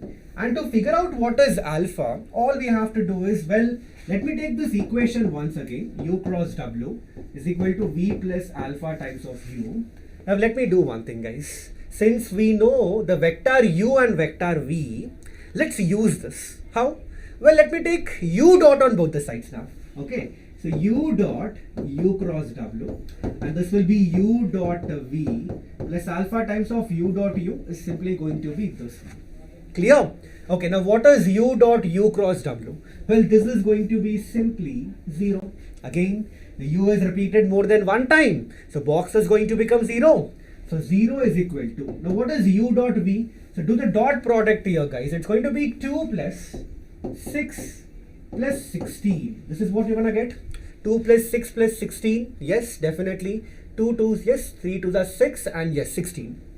Plus alpha times of, what is mod u square going to be? Find the magnitude of this one, guys. And that is simply going to be 2 square 4 plus 3 square 9, and this is going to be 16. So from here, the value of alpha which you are going to get is basically minus 23 divided by 29. This is what you are going to get. Minus 23 divided by 29, guys. Okay. So from here, if you put this value in this case, let me just substitute the value of alpha here.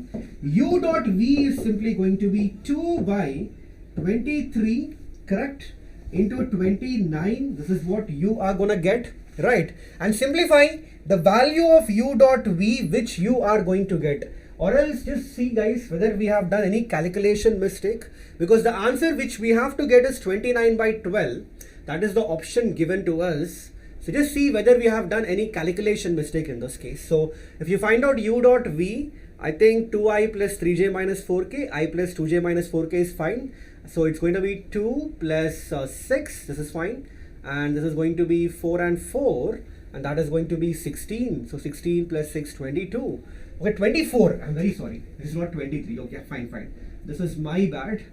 This is 24.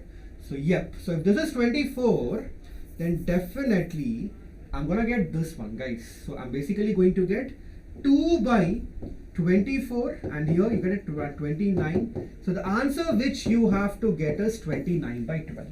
The right answer for this question, the answer for this particular question is 29 by 12. So, got this, everyone? Is anyone having any doubt in this case? Correct. Perfect. Very good, everyone. Very good. So this were, some of the extra questions, some of the questions which I got from my students just now. So, yep.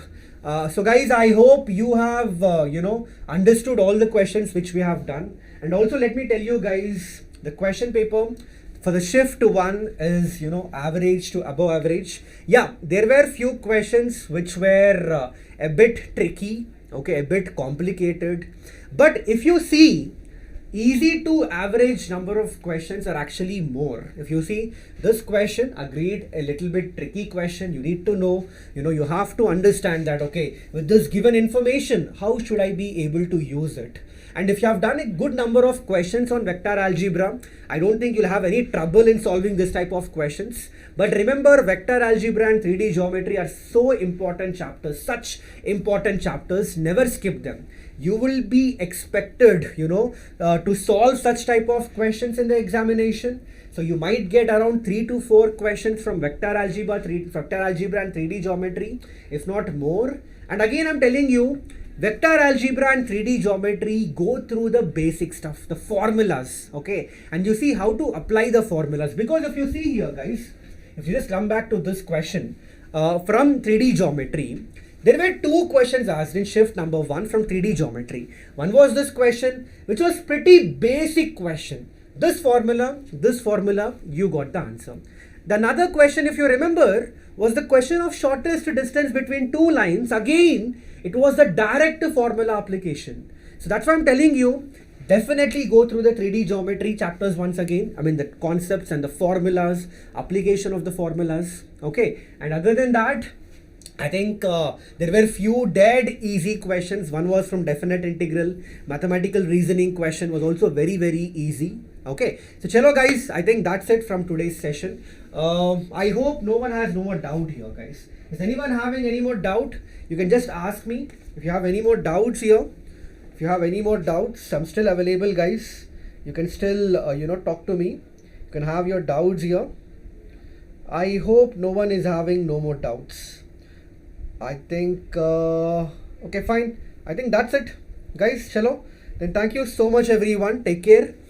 See you in the next session. Okay, so we'll be doing the evening shift analysis also, the paper discussion also.